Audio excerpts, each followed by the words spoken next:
Everything on? The Transportation and Telecommunications Committee hearing will now come to order. I'm Mike Moser. I chair the committee and I represent District 22 in the legislature. It's Platte County and most of Stanton County. And then we'll start introductions with Senator Bozen. Thank you. I'm Carolyn Bozen, District 25, which is Southeast Lincoln, Lancaster County, out to Bennett. Senator Tom Brandt, District 32, Fillmore Thayer, Jefferson, Saline, and Southwestern Lancaster counties. John? I'm John Frederickson. I represent District 20, which is in central West Omaha. Bruce Bosman, District 23, Saunders, Butler, and Colfax counties. We have several senators that are not here at the moment, but probably will be along. They could be in other committees opening on bills or testifying. Our committee clerk is Lynn Woody. Our legal counsel is Mike Hibble. If you want to testify, there are some blue testifier sheets over on that table by the door. You have to fill one of those out and give it to the pages when you come up. Our pages today are Ethan and Ruby. If you're not testifying but would like to record your presence, sign the gold sheet in the book on the table near the entrance. Handouts submitted by testifiers will be included as part of the record as exhibits. Please provide 10 copies of any handouts and give them to the page.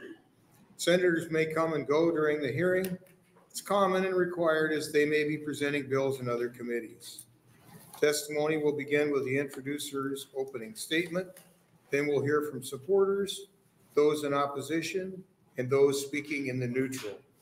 And then introducers of bills will be given the opportunity to make closing statements if they desire.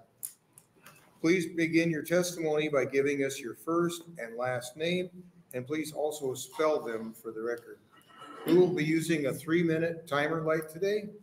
There are no demonstrations of opposition or support allowed on testimony in our hearing.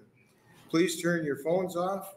Put your cells on vibrate otherwise so they can't ring and disturb the meeting. With that, we'll get into our gubernatorial appointments. Richard Meginnis for the State Highway Commission. Come on down. How much is this car worth? Oh, wait a minute. That's a different show. Welcome.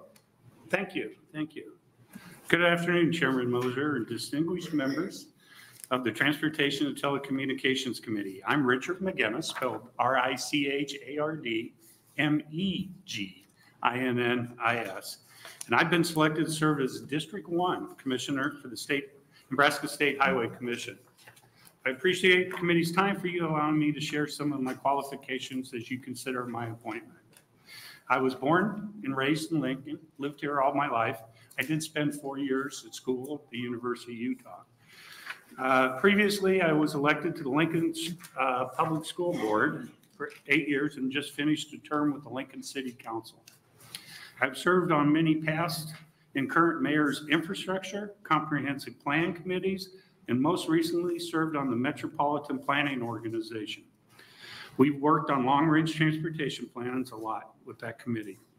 I have the understanding of the transportation means and much more than just roads. And I'd like to see agility brought back into a little bit into this commission.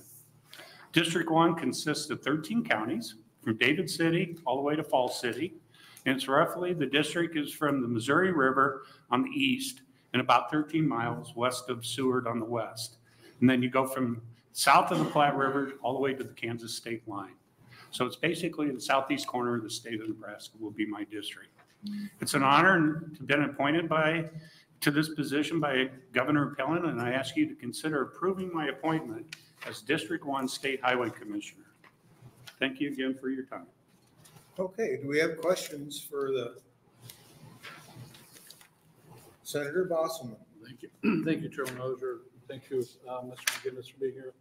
So you would be the Commissioner Riley. I live by Brainerd, by David City. Have you had the opportunity to attend any of the commission's meetings before now? Yes, I've attended 2, one here in Lincoln and then one in Holdridge. And how did you think those went? It was interesting. There's a lot to learn. I've had a lot of talked with some of our other commissioners that we need to be a little more involved, a little better transparency. And the big part of what I've taken out of this is it's my job to really be a conduit between the Department of Roads and the members in our district. So I'm going to take that part really seriously and get out and make sure everybody's aware of what's going on with the Department of Roads. Sure. There is one issue that's coming up that that is not a bad thing. It's something we've been working on for a while, just so you know, if you haven't heard already, you probably have. So at Morris Bluff and North Bend, the highway, the bridge there, the levee was washed out back in the flood. And the highway was water went across the highway. So we have an issue with that. So we're trying to figure out how to fix that. So that might be something you'll hear about if you haven't heard about it already. We're just trying to figure out how to get a levee system, something put back in so we don't lose that road, because we lose that road and bridge. It was the only one that we could get across during the flood from Iowa to Grand Island. So it's an important part. Just a heads up for you. Well, thank you. Thank you for your willingness to serve. Senator Brandt. Thank you, Chairman Moser. Thank you, Mr. Meginnis, for your past service and hopefully future service here. How far west does your district go? It goes about 13 miles west of Seward, and then it's direct north and south. So you would have Jefferson and Saline, but you don't have, you wouldn't have Thayer and Fillmore County. I don't think so. Okay. What do you think the condition of our rural highways are outside of Lincoln? I mean, obviously you worked a lot in Lincoln, but I'm sure you've traveled southeast Nebraska. What's your opinion? I think they're in fairly good shape, actually. Most of them are. There's a lot of updating that needs to be made to a lot of our highways, and they're working on them. A little wider shoulders, for instance, so make it a little safer on some of the roads. We've got issues, I know, in Lancaster County and most of the counties in southeast Nebraska, bridges. I mean, that's probably the #1 safety issue right now that we need to look at. But overall, I mean, the roads are not in awful shape. It's just we got the maintenance, ongoing maintenance, and keeping them up is just a lot to do. It is. All right. Thank you. You bet. Thank you, Senator. Other questions? Senator DK. Thank you, Chairman Moser. Mr. Meginnis, going off of what Senator Brandt asked you, with the condition of our highways and new building projects and stuff, how do you see how they should be funded? The funding is always going to be the big thing, and how you go forward and how you prioritize. And that's part that I'm learning more on, and we'll get deeply involved in. It's the whole road system, and the way it's done is we need to be a little more, I keep saying agile. I did that with the school board. We're not flexible. We don't just bend one way. We need to be able to go up, down, sideways, and move with the changing times, especially on the financing end of it. That will be changing over the years. Okay, thank you. Thank you. Other questions? All right, thank you very much. Appreciate your appearance today. Is there anyone here to speak in support of Mr. Meginnis? Anyone here to speak in opposition to Mr. Meginnis? Anybody here to speak in the neutral for Mr. Meginnis? Okay, that'll close our interview with Mr. Meginnis, and we'll move on to David Copple. Mr. Copple, if you please come forward. Good afternoon. Welcome. My name's David Copple. I'm spelled D-A-V-I-D C-O-P-P-L-E. I am currently on the Highway Commission and have served there for the past several years. In 2023, I was the chairperson of the Highway Commission. I'm a graduate of the University of Nebraska with an undergraduate degree in economics, business administration. Graduated from the University of Nebraska Law College in 1983. I practiced law in with offices both in Norfolk and in Omaha, Nebraska. I represent District 3. District 3 is essentially the northeast corner of the state. It includes Columbus, and it goes as far west as Albion, up to the Missouri River, Yankton, Cedar County, and then over to South Sioux City, down to West Point, and just south of West Point is where the break is for District 3, and then back over. I've enjoyed serving as a highway commissioner. I view my role as one of being listening to the citizens who live in my district, and if they have issues or complaints, I try to either direct them to the appropriate person at the Department of Roads, or I try to initiate communication so that those issues can be handled. As to the question about condition of the roads, I think what I've learned in my tenure on the commission is that it is a constant challenge to maintain and keep the roads in good repair, and also a challenge to try to find funding relative to new road projects. Right now in District 3, there is a push, and has been a push for several years, to get 275 between Norfolk and Omaha concluded. There's Highway 30 that goes east of Columbus to connects to Fremont. That's in the process of being finalized. There's also Highway 81 that goes from Norfolk to Columbus, and then south from Columbus to York. That portion of 81 is outside of my district, but I know that those are very important to the citizens in those areas. It is part of the agreement that the citizens of Nebraska and the legislature made back when the expressway concept was designed. 1988. That's right. Thank you. I testified before Senator Moser's committee last year in support of the bonding legislation that the governor had proposed. And I think I agree with that legislation. I think it's a good piece of legislation that the legislature passed, provides another vehicle for funding. You are seeing some of the benefits of your work now with the Build Nebraska Act and those funds becoming available so that projects can be built. I am of the opinion that the director of the department and her staff and employees worked extremely hard to provide a comprehensive road system for the citizens of the state of Nebraska.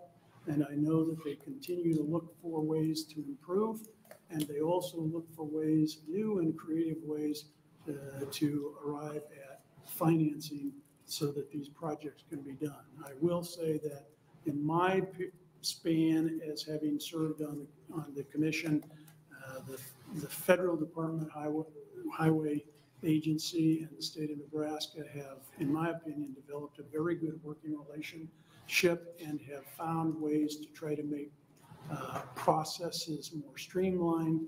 That includes environmental approval issues and other issues that arise when you're trying to build roadway systems. Okay, very good, thank you. Questions? Let's start with Senator Frederickson. Thank you, Chair.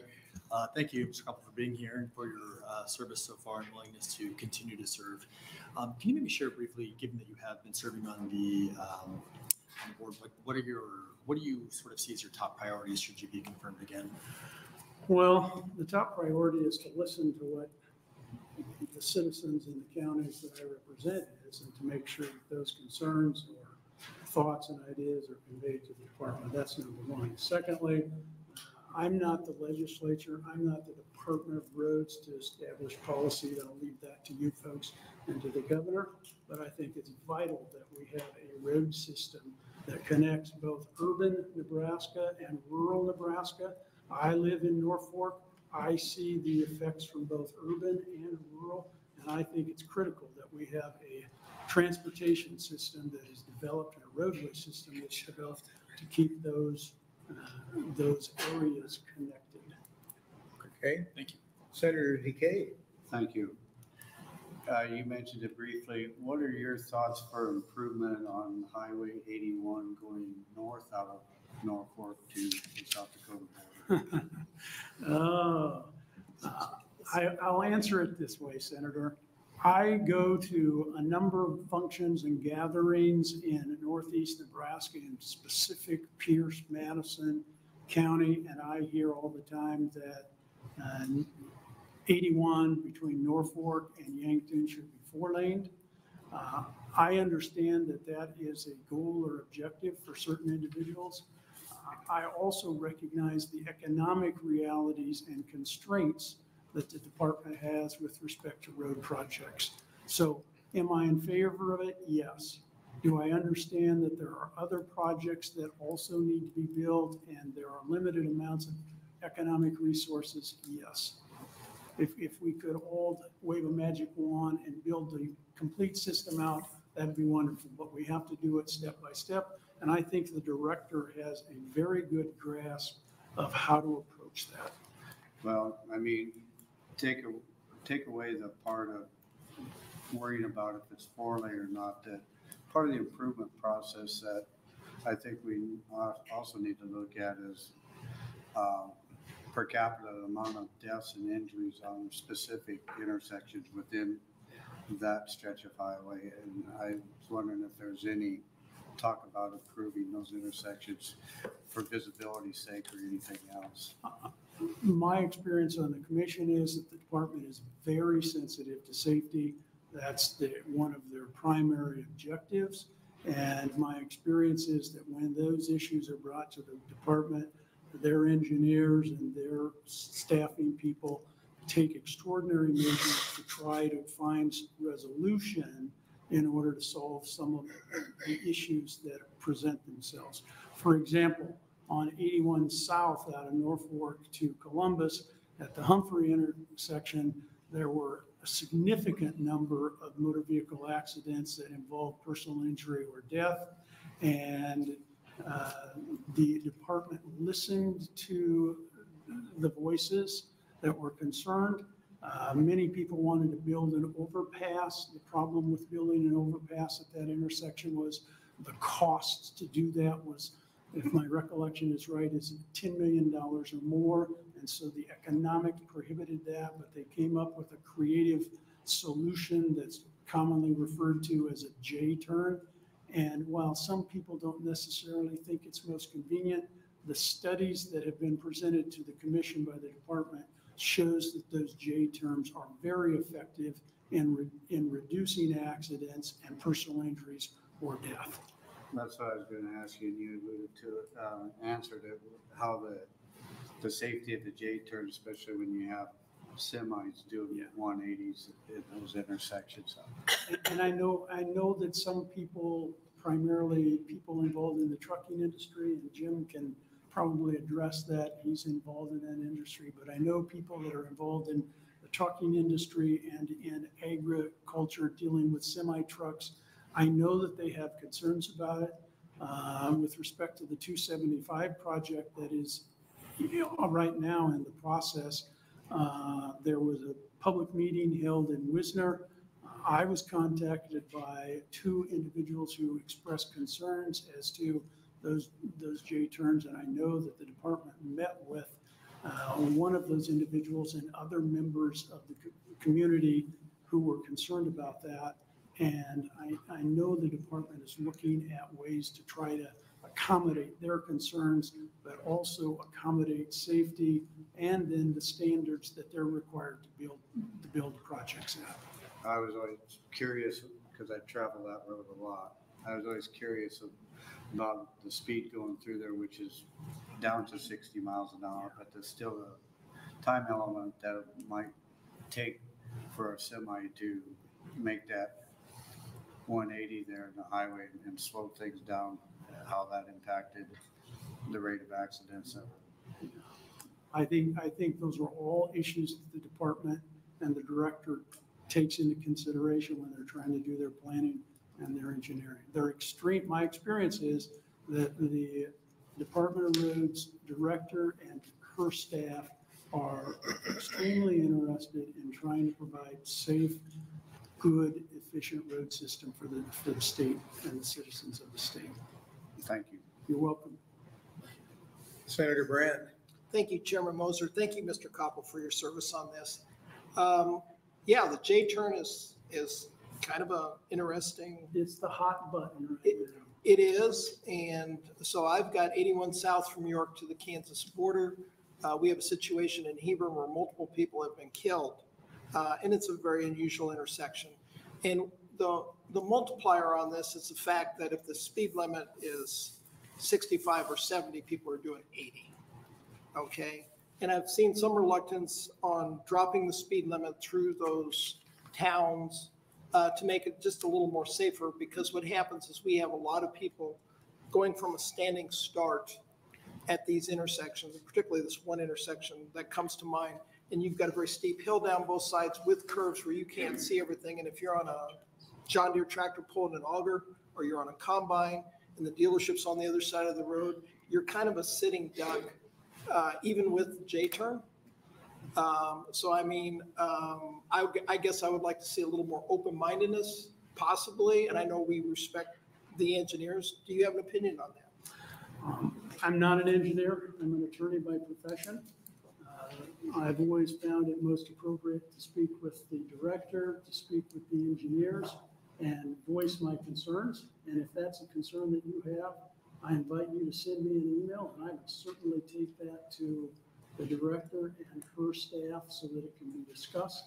I know that they're constantly looking at ways to make it safer, to make the road system better, given the economic restraints that we all face. As you know, with the continuing resolution at the federal level, it makes it difficult for the state to try to plan certain things because of the unknown or the uncertainty of those continuing resolutions. But I'll be happy to take your concern back to the director and share with her the concerns that you've expressed today. All right. Thank you. Certainly. Other questions? Seeing none, thank you for your testimony. Thank you. Your willingness to serve. Anybody here to speak in support of David Copple? Is there anyone here to speak in opposition to David Copple? Is there anyone to speak in the neutral capacity for David Copple? Seeing none, that'll close the interview with Mr. Copple and bring us up to James Kindig. Please come up.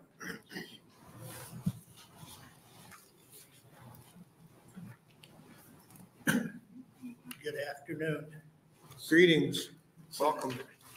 You're the distinguished members of the Transportation and Communications Committee. I'm James Kindig, James Kindig. I've been selected for my third term now with the District 4 Highway Commission.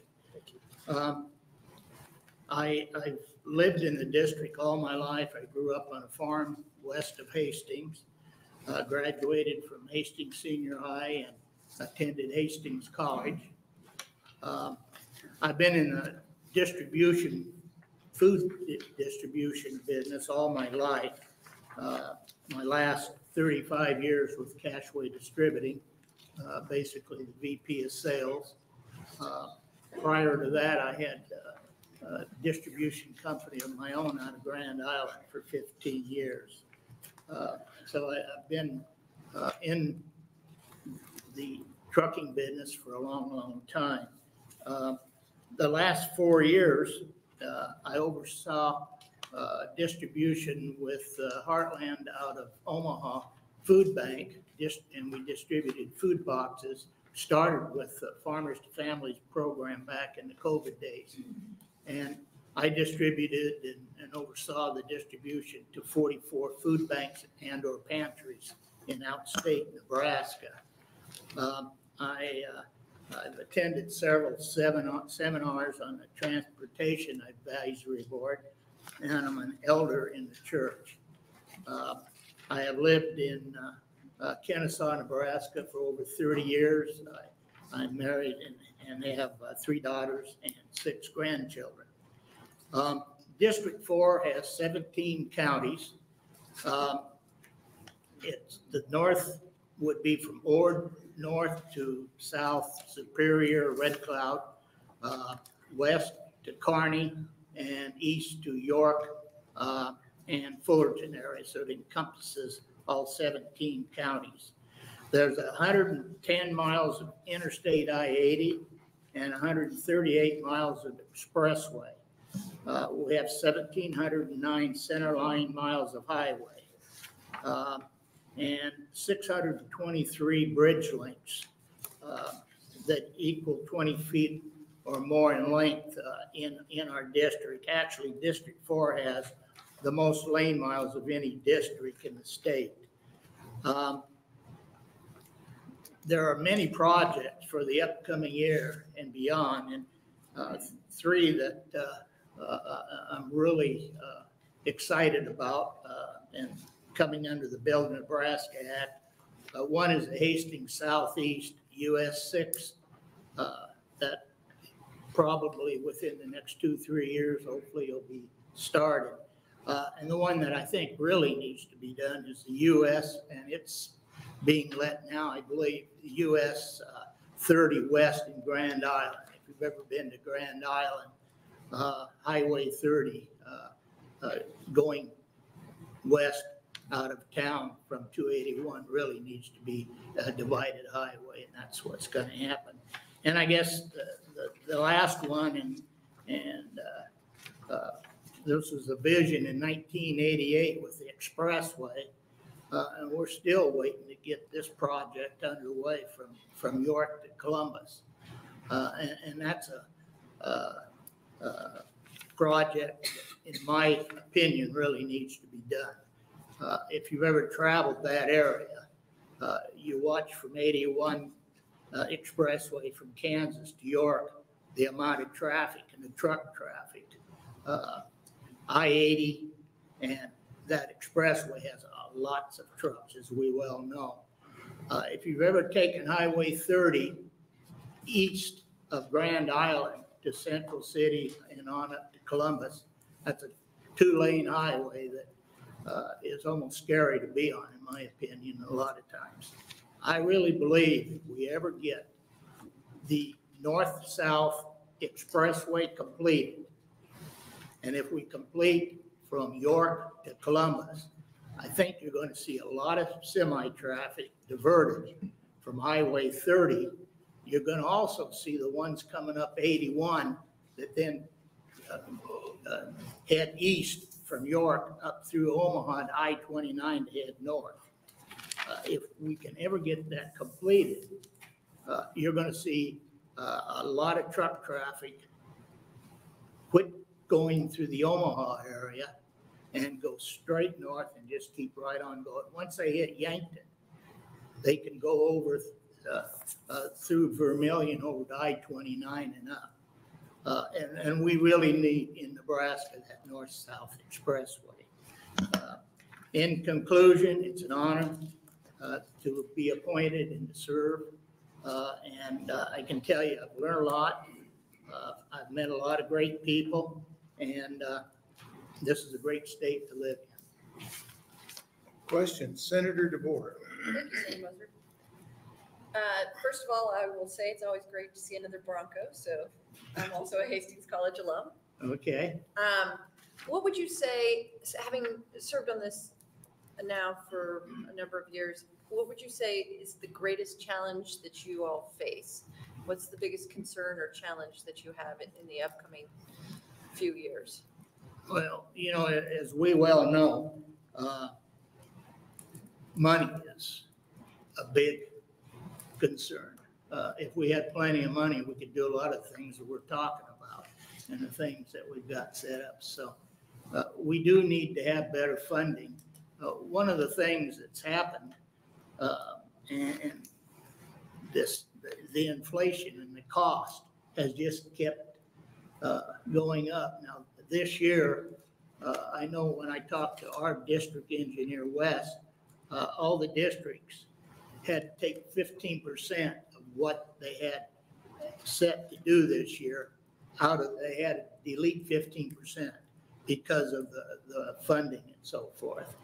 And we've got various ways of funding. It's like anything else. You're going to increase funding, you're going to increase taxes.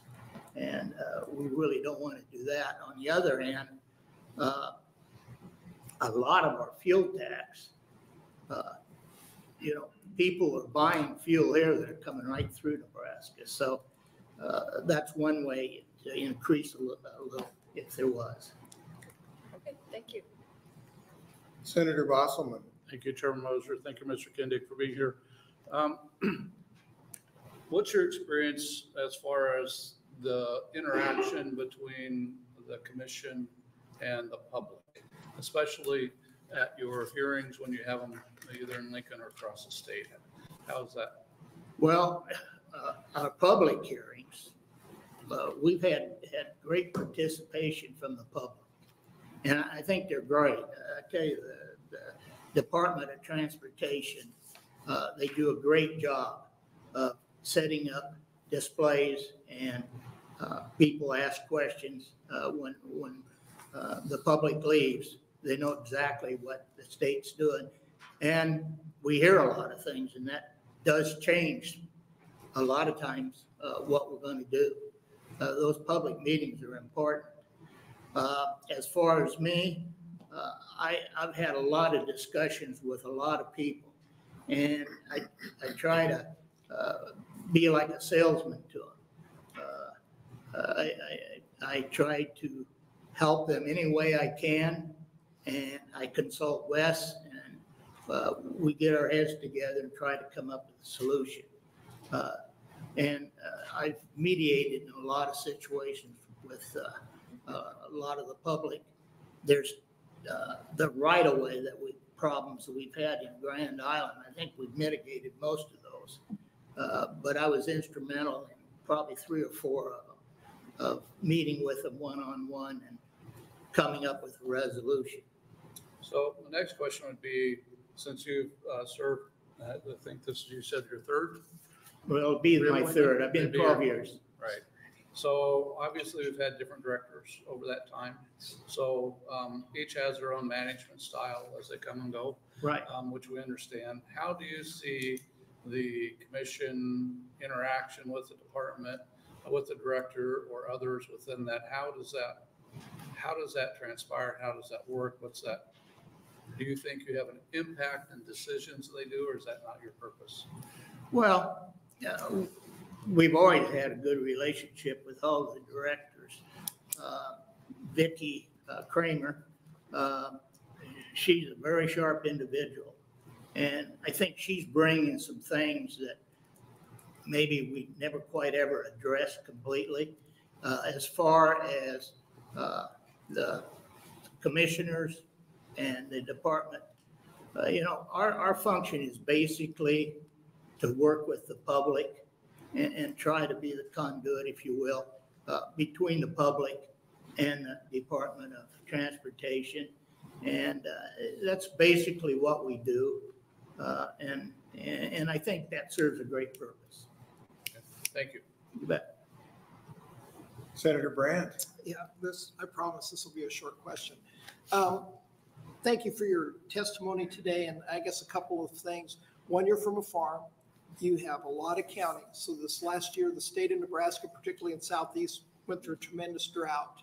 And one of the things I hear a lot of things about are haying of right-of-ways. Is there a way to improve what Nebraska does today on how we allocate who gets those right-of-ways, and go to a model like Kansas where the adjacent landowner doesn't have to pay a fee to put that grass up for his own cattle, or gives it to maybe a neighbor or a friend to put up? I'm not real familiar with the right-of-way and the haying, but I do know on lots of instances, Wes has gotten involved with those issues, and we've granted the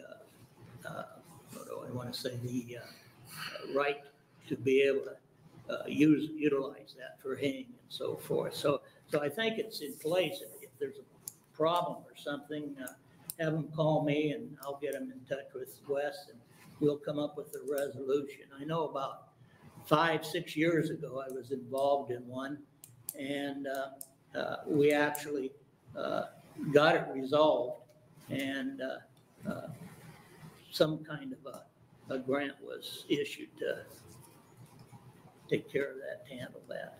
All right, thank you. All right, thank you very much for your testimony. Thank you. Are there supporters here to testify for Mr. Kindig? Anybody to testify in support? Is there anyone to testify in opposition to Mr. Kindig? Anyone to testify in the neutral? Okay, thank you. That'll close our discussion of Mr. Kindig and move us on to Greg Wolford. Would you please come forward?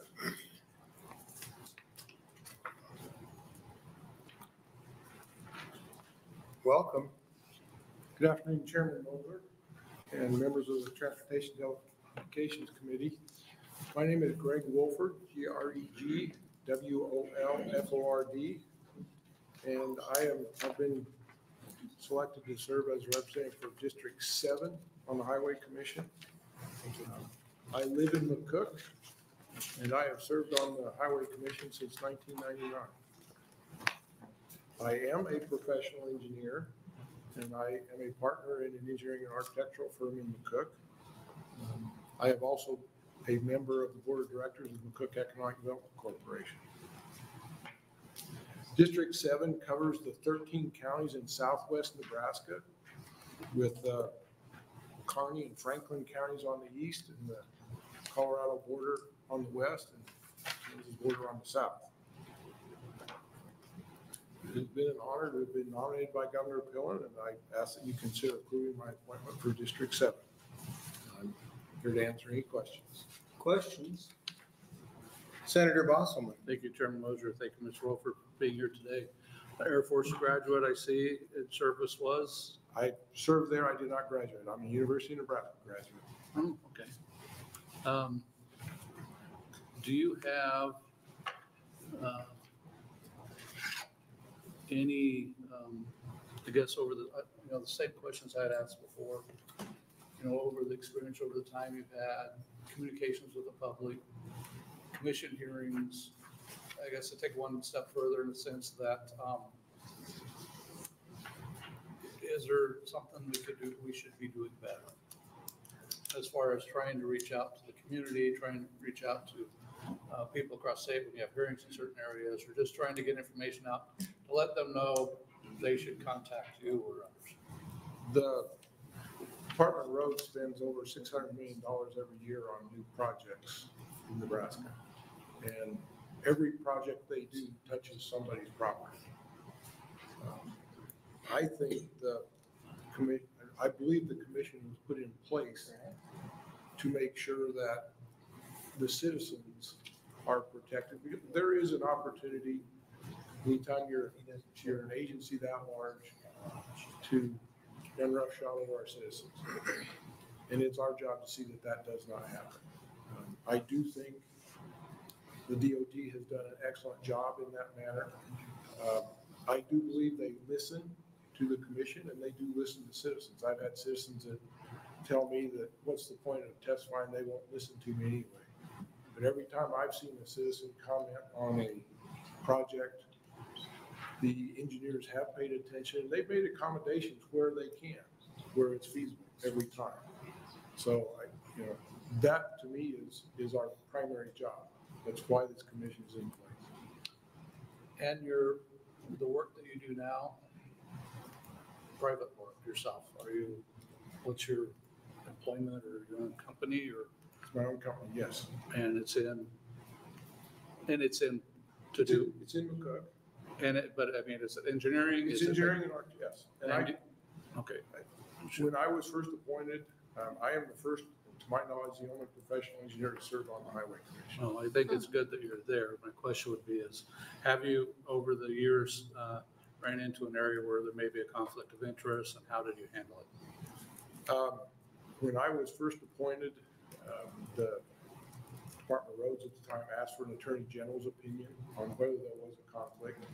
The answer was no. But at that time, sitting down with the director and the deputies, what is legal and what is right is often different. And while it would be legal for me to work for Department of Roads on a contract, the appearance of impropriety is probably not good. And we have had a gentleman's agreement since then. My firm would not work for the DOT since then, and I've lived up to this point and will continue to do so. So, Okay, thank you. I just don't work for the DOT. Understand. Thank you. More questions? Thank you very much for your testimony. Oh, I'm sorry. Don't Mr. have a DK. don't have a question. All I want to say is I appreciate all four of you gentlemen coming today, giving us your point of view and your explanations on how you think the commission should work and is working. And I appreciate all four of you being here today. Thank you. Thank you very much. Anyone here to speak in support? Support of Greg Wolford?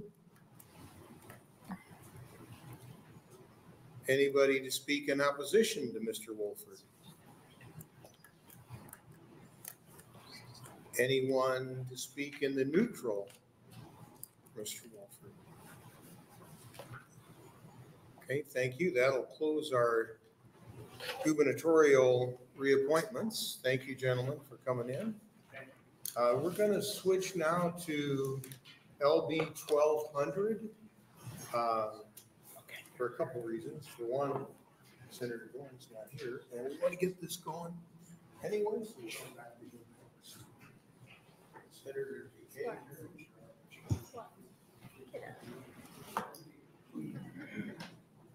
I'm watching my phone. LB 12.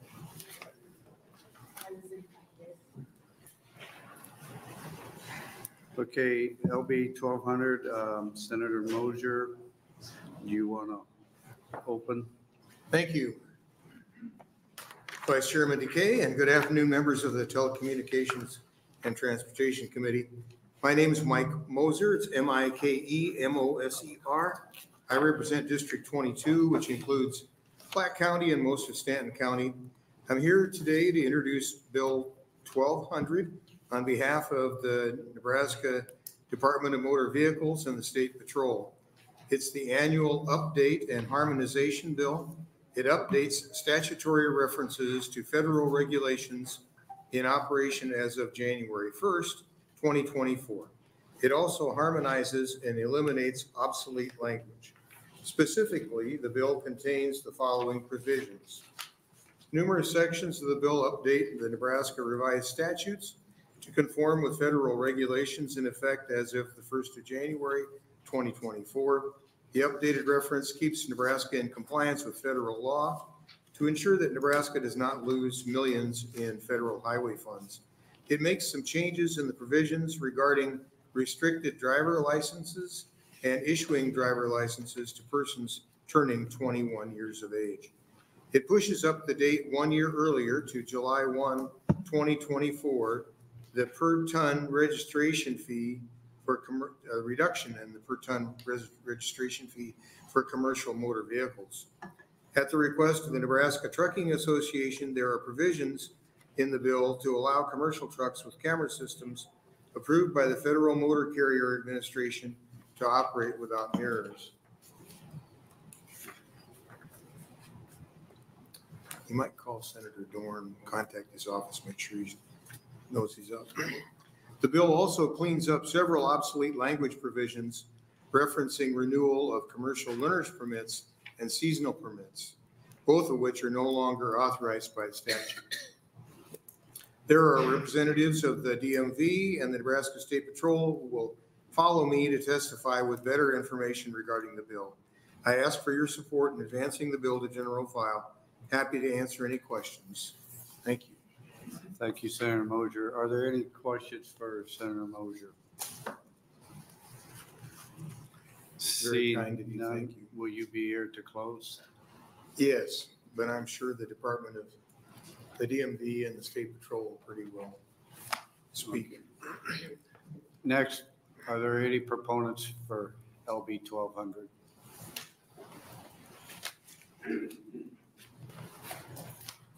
Good afternoon, Vice Chairman Decay and members of the Transportation and Telecommunications Committee. I am Rhonda Lamb, RHONDALAHM, Director of Department of Vehicles. I'm appearing before you today to offer testimony in support of LB 1200.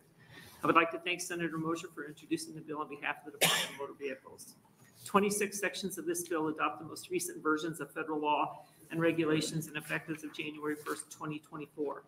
This includes federal regulations applicable to the issuance of commercial driver's licenses, parking regulations for persons with disabilities, low-speed vehicles, manufactured homes, wrecker and salvage dealers, motor carrier registrations, the International Registration Plan, background checks, the Fair Credit Reporting Act, the Drug and Alcohol Clearinghouse, human trafficking, seatbelts, manufacturer warranties, and the United Carrier Registration Plan. The substantive change in the federal regulations is the addition of the provisions of the Drug and Alcohol Clearinghouse in Section 39 of the bill. The bill amends several provisions of law regarding the titling of vehicles. First is a provision of Section 2, which allows the department to issue a certificate of title 10 years after an estate closes without reopening the estate. Second change is the ability to issue a certificate of title for all terrain and utility type vehicles in any county, which is consistent with other motor vehicles.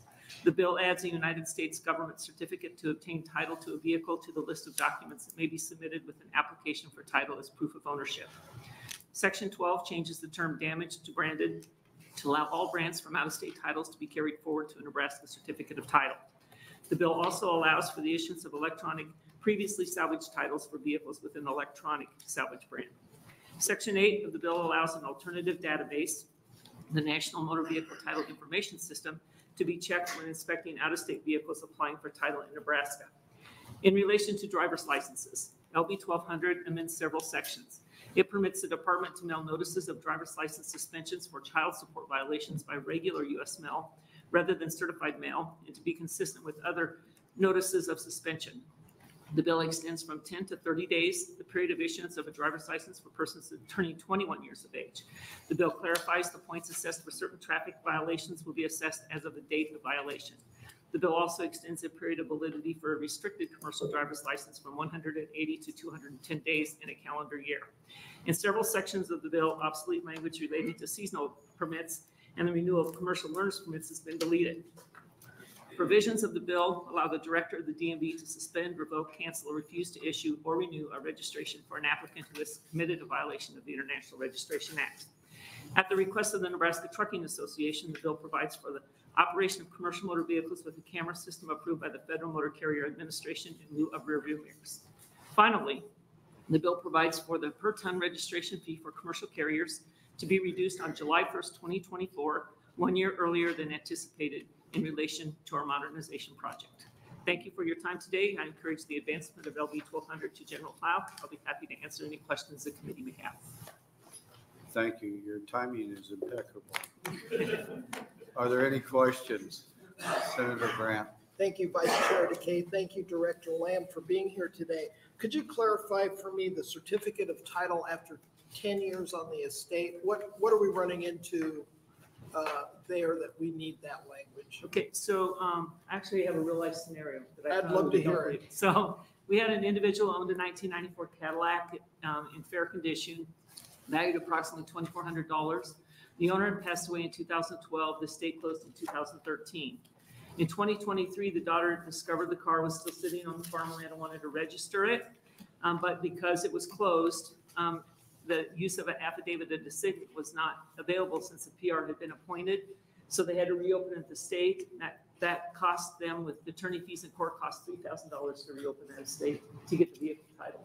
And if we could have had this language, we could have just titled it for them without them incurring those additional expenses. So let's use this scenario. I live on a grandpa's been gone for 20 years. He's got this old pickup, been sitting in the weeds for 20 years. Would I qualify to get a title for that? So the 10 years is a minimum. So yeah, I mean, after a state's been closed for 10 years and on. So yeah, I believe he would. I'll double check and get back to you for sure. Okay, but I guess the scenario that I can see is a lot of these older vehicles that are sitting in the weeds now would become eligible for title, would they not? Well, they're still gonna have to meet the rest of the requirements for title of the vehicle. I mean, the ownership and the rest of the things for title. They'll get title if they meet the rest of the statutory requirements for title. Which would be, are there There's a lot? host of Okay, statutory I'll requirements look for about title. it. All right, thank you. Thank you. Are there any other questions? Senator Boston. Thank you, Vice Chairman McKay. Director Lamb, good to see you. Thank you. Good to see you as well. Question for you. Why are we, what's the purpose for the second change, the ability to issue certificate of title for all terrain utility type vehicles? What's the purpose for that? So currently, you can purchase your car or you can title your car in any county. So for example, me, I live in Cass County, but if I wanted to, if it was more convenient for me to go to Lancaster County, I could title my car in Lancaster County. So the purpose is to make it consistent with all other motor vehicles, because you can do that now with all the other motor vehicles. So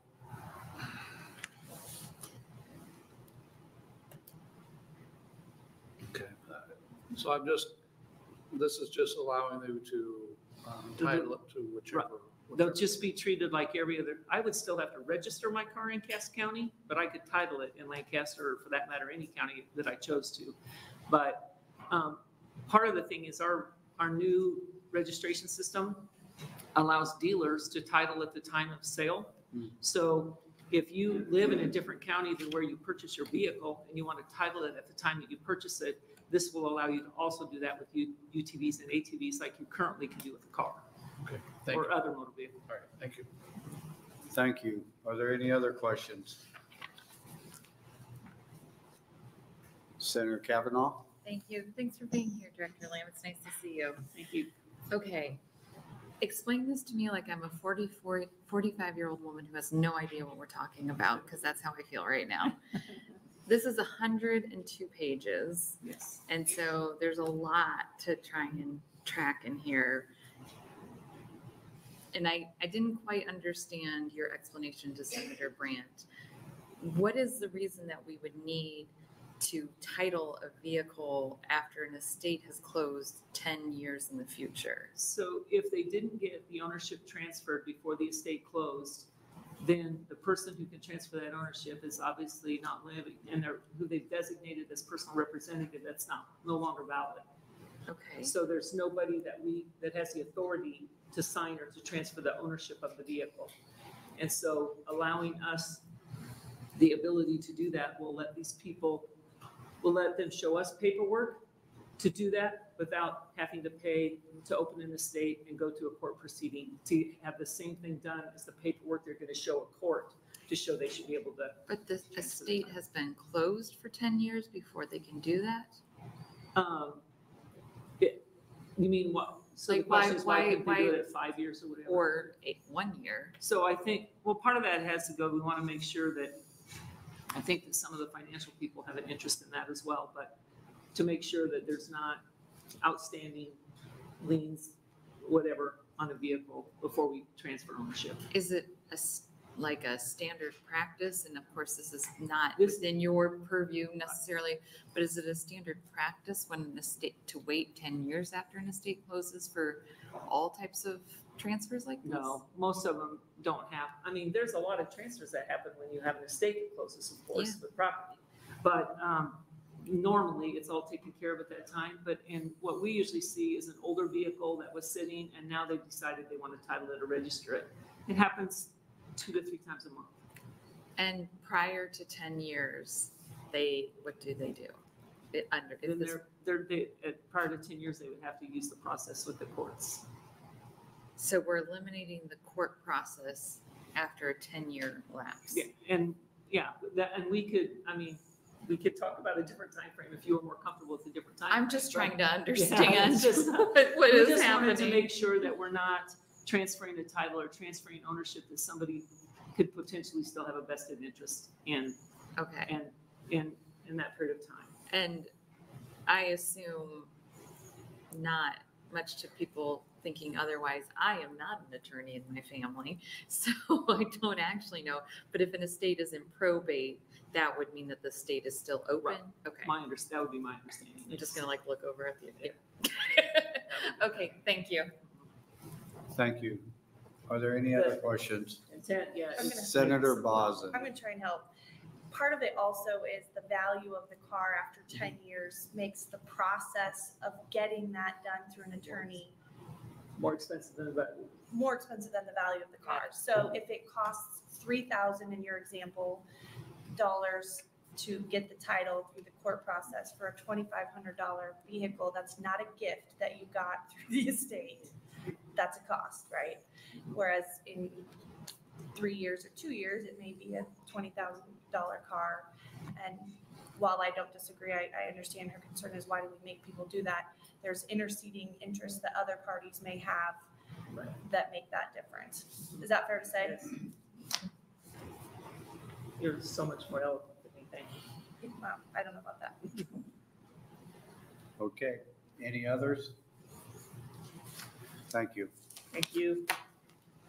Any other testifiers for proponent?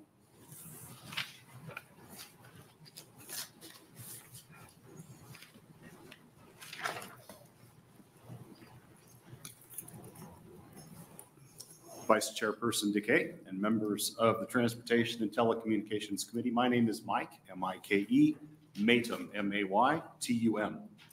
I'm a lieutenant assigned to the Carrier Enforcement Division, and I'm here today on behalf of the Nebraska State Patrol to testify in support of LB 1200.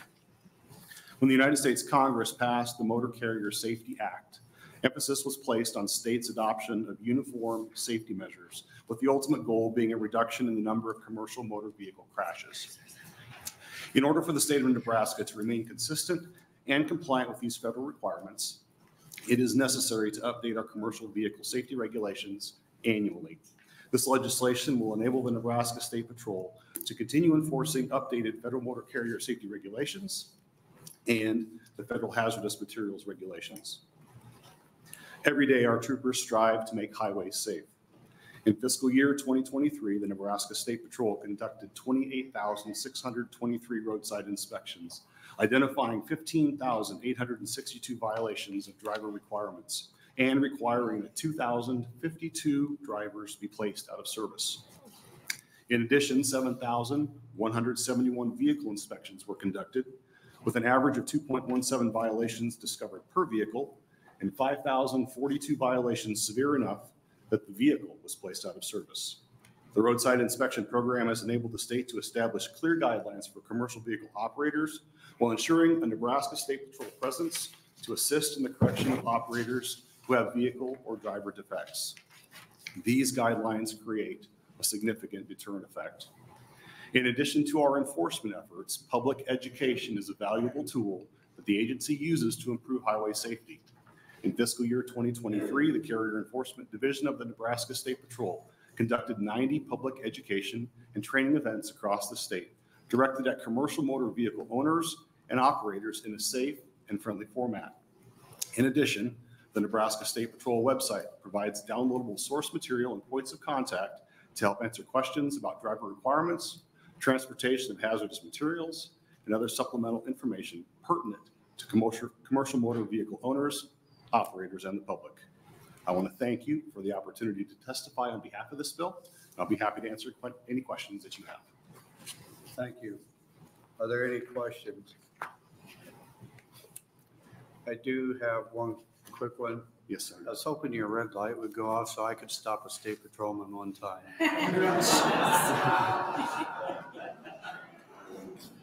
But you had 2,052 inspected drivers that were placed out of service. How long were they out of service for? It's dependent on the nature of the violation. Most of those driver violations are either tied to the hours of service or to a driver's license issue. If it's a driver's license issue, it could take days, weeks to reconcile. Hours of service they're placed out of service until they're eligible to be back in service. So it could be a matter of an hour or two, or it could be up to 34 hours.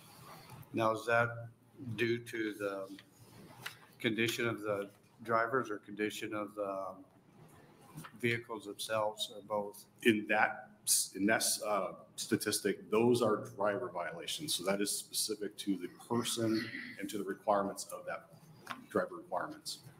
Okay, thank you. Any other questions? Thank you. Thank you. Any other proponents?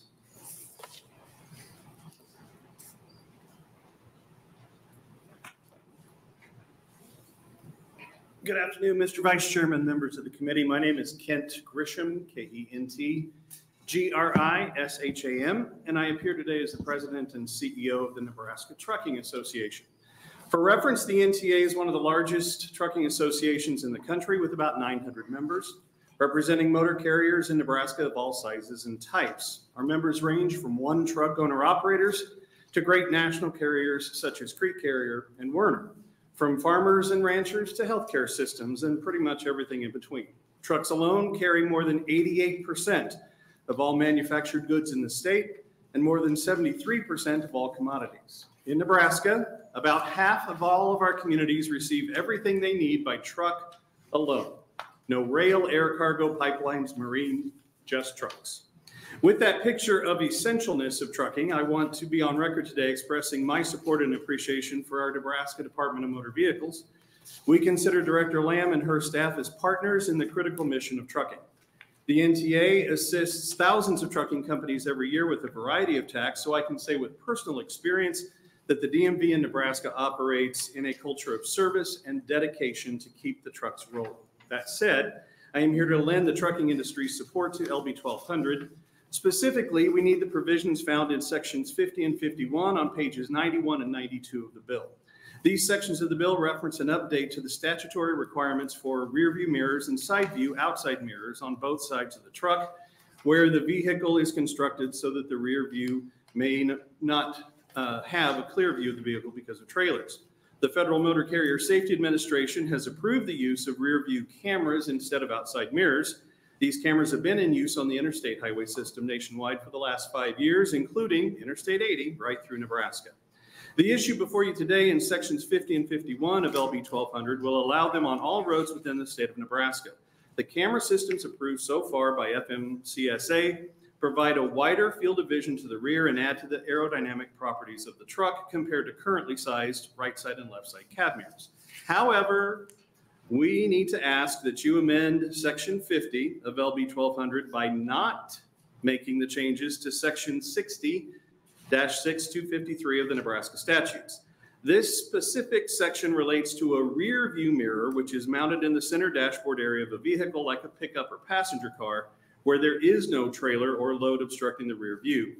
That update we ask you to approve then is the language in the bill which is found in section 51. I thank you for your time. Be happy to answer any questions. And very briefly, I did add one little thing to your packet. You may be interested to know how many motor carriers you represent in your home districts.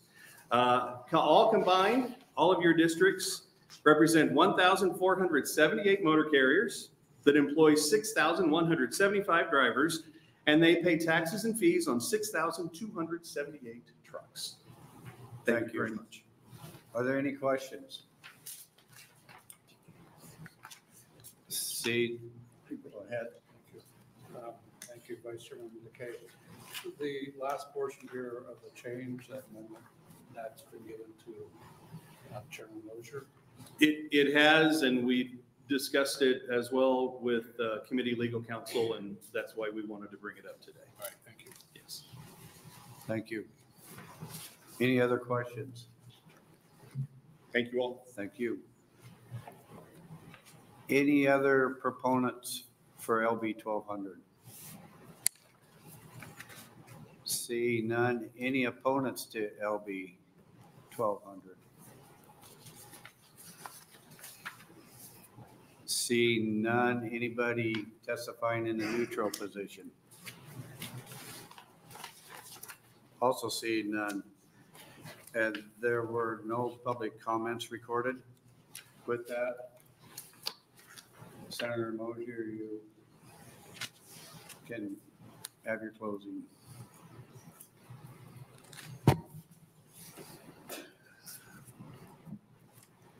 Well, this is a necessary cleanup bill that we need to do. Exactly how we format it is up to the committee and the DMV to work those little details out.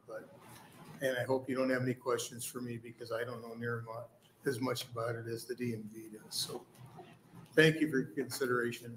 If you have any questions. Thank you. Any questions?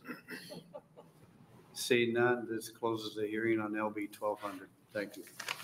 Thank you.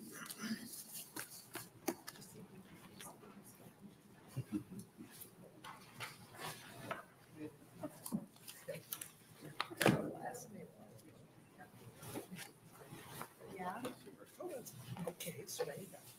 You're right. I should stop. The numbers wrong.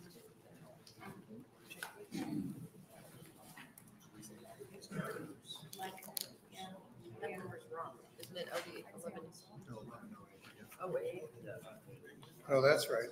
1180 is Dorn. No, it's 08. It's 08. We swapped them. Or do you have the 80 or 08? What's it supposed to be? It's 08. 1108. Oh, yeah. Well, just take a magic marker. And you got it. It's so true. Here. I have a pen. Turn it over. Yeah, just flip it over to the inside.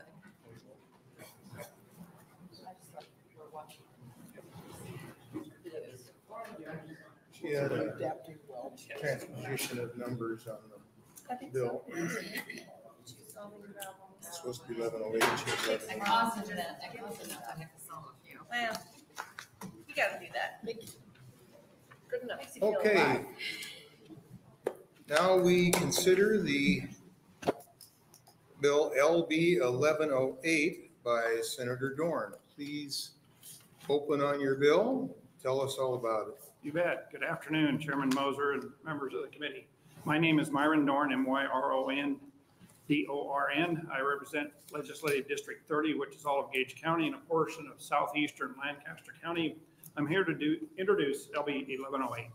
A bit of history. In 2001, Senator Dennis Byers, who also represented District 30, introduced LB 191, referred to as the 50 cents for life, to establish an ongoing funding source for Nebraska's Emergency Medical Systems Operations Fund. The 50 cents is a fee on each motor vehicle registration and generates about $1.2 million in cash funds.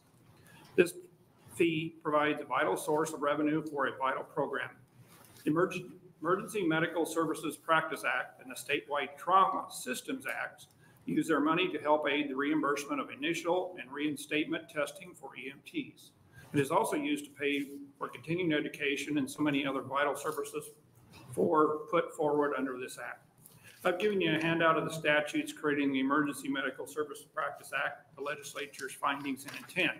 The yellow highlighted portion in 38-1203, the legislature finds that the emergency medical care is a primary and essential healthcare service and that the presence of an adequately equipped ambulance and trained emergency care providers may be the difference between life and death or permanent disability to those persons in Nebraska making use of said services in an emergency. As many of you know, I've served as volunteer EMT for 38 years. I can emphatically state that when called to an accident on the roads or a medical emergency in the home, the quality of medical interventions relies on a well-trained and in the rural areas, a volunteer staff. When a call comes in for aid, volunteer EMTs and EMs leave their jobs or their homes in the middle of the night to help render aid. Last year, I introduced LB 415, which would have sought general fund dollars to support this program.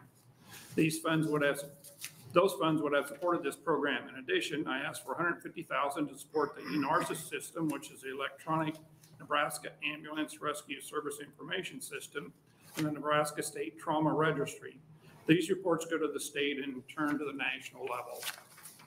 The reporting systems are used to improve patient care throughout standardization, aggregation, and utilization of point-of-care emergency services. We improve services by learning from past emergency response. The better care and treatment at the beginning of a medical emergency hopefully results in a better outcome for the patients. I would like to see a portion of this fee increase go towards updating those reporting systems. Nebraska can provide itself in the volunteerism of people across this state, people who are willing to take the time for extensive training, the rigorous testing, and then answering the calls for emergency services, which interrupt their workday, their family gatherings, their sleep at night. The state needs to do all that it can do to support these volunteers. The Office of Emergency Health Systems is doing their best to provide the necessary financial assistance and training while keeping up to date with reporting requirements, the myriad of other functions this office carries out. Increasing the fee on the motor vehicle registration is appropriate since much of the aid rendered by these volunteers occur on our roads across the state. Again, the fee was implemented in 2001 and has not increased. I can't buy a cup of coffee for 50 cents today, but it may help support our volunteer EMT and save a life. I ask for your favorable support of LB 1108. Thank you. Questions from the committee? Senator Cavanaugh. Thank you. Thank you, Senator Dorn. I remember your previous bill. And at that time, the vehicles that we had, the state had received a grant to create those vehicles, the training vehicles. Do you remember when? The ambulances? Yes. Yes. So, and that grant funding was running out. That was kind of the impetus for when you were bringing the bill, correct? Or is this That's a little bit part of it. We did Okay. have a bunch of ARPA funding that went towards ambulances and equipment replacement. Okay. Part of what this will help fund also though is eNARCIS. They came into being about 15 years ago that we do all electronic reporting. Those tablets or whatever haven't been updated. As you know, with computer systems, Yeah. they run out. This is also for the training. Right now, it depends on who they get to, I call it instruct the class or whatever. It may be 1,500 to 2,000 to have new students take the testing and the amount of time and everything it takes. This would help replenish those funds. There's more things they can do as far as, I call it, acquiring more numbers, getting more people to help, but sometimes the funding's very limited. So what I'm, I guess, trying to ask is those large training vehicles that we, Oh, those are sim trucks. the sim Yes. trucks, would this go to support the training that those do, No. or that's a separate That's issue? a separate Okay. entity. That's a separate thing. I didn't know if I was we conflating were- things or not, so, That never came about that we got additional funding for that. This is completely separate okay, from the sim trucks. The sim trucks are a part of the training though, Right. that you can take for, we're required to take 20 to 30 hours every year, additional training. but there's and no funding for the sim trucks training, Not in this here. but No. we didn't get any, I'm getting No, we didn't lots get of head shakes, okay, all right, thank you so much. It's awesome. Senator Bosman. Thanks, Chairman Moser. Will someone from DHHS be testifying today?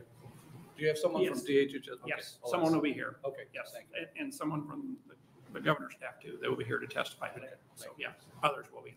So if you have a technical question. I'll save the like that- questions for them. Yes. Senator Brand. That was part of my question. On the fiscal note, the 1.2 million, is that the 50-cent increase or is the 1.2 million the entire dollar? Right now, in the past several years, that 1.2 million is what is collected from the current 50 cents we have. So this So would be. this will be an additional 1 point, so they'll have 2.4. Roughly, give or take. Thank you. Okay, thank you, Senator. Other supporters of 1108, come on up.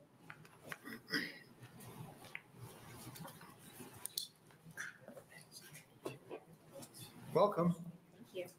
Well, good afternoon, Chairman Moser and members of the Transportation and Telecommunications Committee. My name is Charity Menefee, CHARITY MENEFEE, and I'm the Director of the Division of Public Health within the Department of Health and Human Services, or DHHS. I'm here to testify in support of LB 1108, which will increase funding for the Nebraska Emergency Medical Systems Operation Fund. I would like to thank Senator Dorn for introducing this bill on DHHS's behalf. The Nebraska Emergency Medical Systems Operation Fund was established in 2001 to carry out the purposes of the statewide Trauma System Act, Emergency Medical Services Act, and support for the Emergency Medical Services for Children's program. The registration fee for this fund has not been increased since its inception in 2001, nor has it been adjusted for inflation, and has been below 1% revenue growth for at least the past 5 years. Revenues are insufficient to cover expenses, and the program has operated in a deficit for several years. Since 2001, emergency medical services and the trauma system of care have grown substantially. Designated trauma centers have increased from 0 to 53, and EMS call volume, demand, and requirements have steadily increased. The proposed increase will allow DHHS to maintain staffing to support the trauma system of care and emergency medical services, which includes the Critical Incident Stress Management, or CISM program. DHHS issues licenses for emergency care providers, emergency medical services, and training agencies, encompassing at least 7 different license types, which have regulations governing training requirements, reporting requirements, and enforcement actions. Ensuring that EMS providers and services are licensed timely and EMS services receive required inspections is critical for safeguarding public health and safety. In addition to the licensing functions, DHHS assists with the emergency health system in Nebraska to meet operational requirements and improve services. We have also acquired grant funding to provide first responders with AEDs, Lucas devices, funds for ambulances and equipment, and resources for pediatric transport. In addition to sustaining the division's daily functions, this increased funding will allow the department to partner with stakeholders to address EMS workforce recruitment and retention for both volunteer and paid services.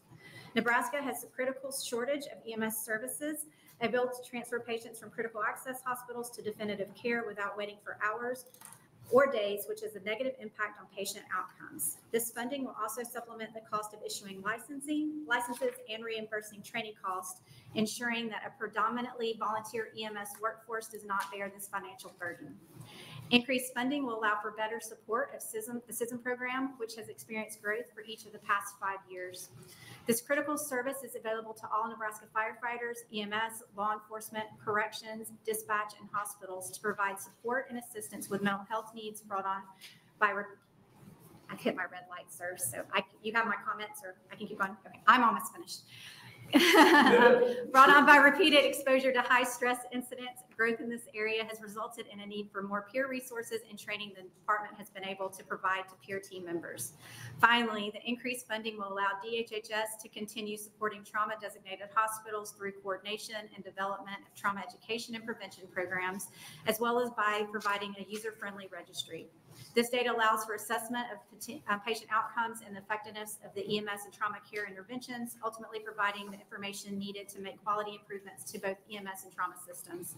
This type of ongoing quality improvement is critical to ensuring survivability of patients experiencing trauma. We respectfully request the committee advance this bill to general file. Thank you for the opportunity to testify today. I'm happy to answer any questions you have about this bill. Senator DK. Thank you, Chairman Mosier. How's this money given out? Is that through an application process to the different entities, or is it prorated at some point, or how's that? So generally, this funding covers several things. A lot of the administrative costs to run the program come out of this funding. We also cover the service and the individual license application fees. That's something that for every other profession that they pay, and we cover that cost with this as well.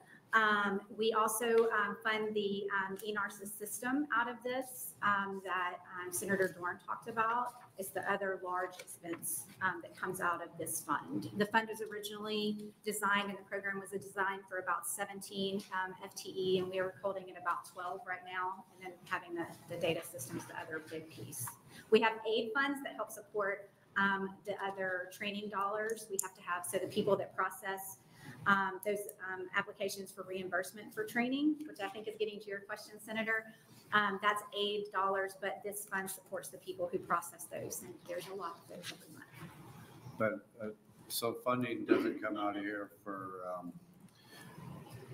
equipment for ambulances and fire trucks. That recent funding that I believe you're referencing, sir, were ARPA dollars that went out directly. That was directly to support the services out across the state. Yes, sir. Okay, thank you. Yep. Senator Cavanaugh. Thank you. Thanks for being here, Director Smith. Thank you. Is it director, doctor? Director. Okay. So you mentioned that you've been operating at a deficit for several years. Yes, ma'am. What is that deficit? Last year it was about $300,000. And how are you filling that deficit? We used general funds. General funds. Yes, ma'am. So do you know how many years you've been at a deficit? I know since I've been here for 3 years, I think we said at least the past 5. I can go back if we need to for further. And I appreciate that I might ask you questions that you can't actually answer, but we'll try.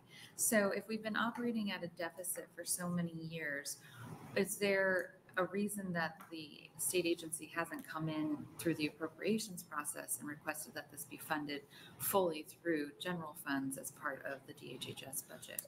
I can't speak to those decisions that have been made previously. I know that there has been a lot of movement. I think in the past, last year was my first year in this role and stepping into operations there. And I think that the priority was on getting those services and supports out into the community. So Sure. that tracking of those ARPA dollars, that would be my best estimate of those. Okay, thank you. Thanks for being here. Yeah. Thank you, Chairman Moser. Thank you, Director Menifee. So to follow up with Senator Cavanaugh, we're going to generate $1,270,000 to cover $300,000 in costs. We're going to have almost $1 million. Is that just going to sit in a cash account?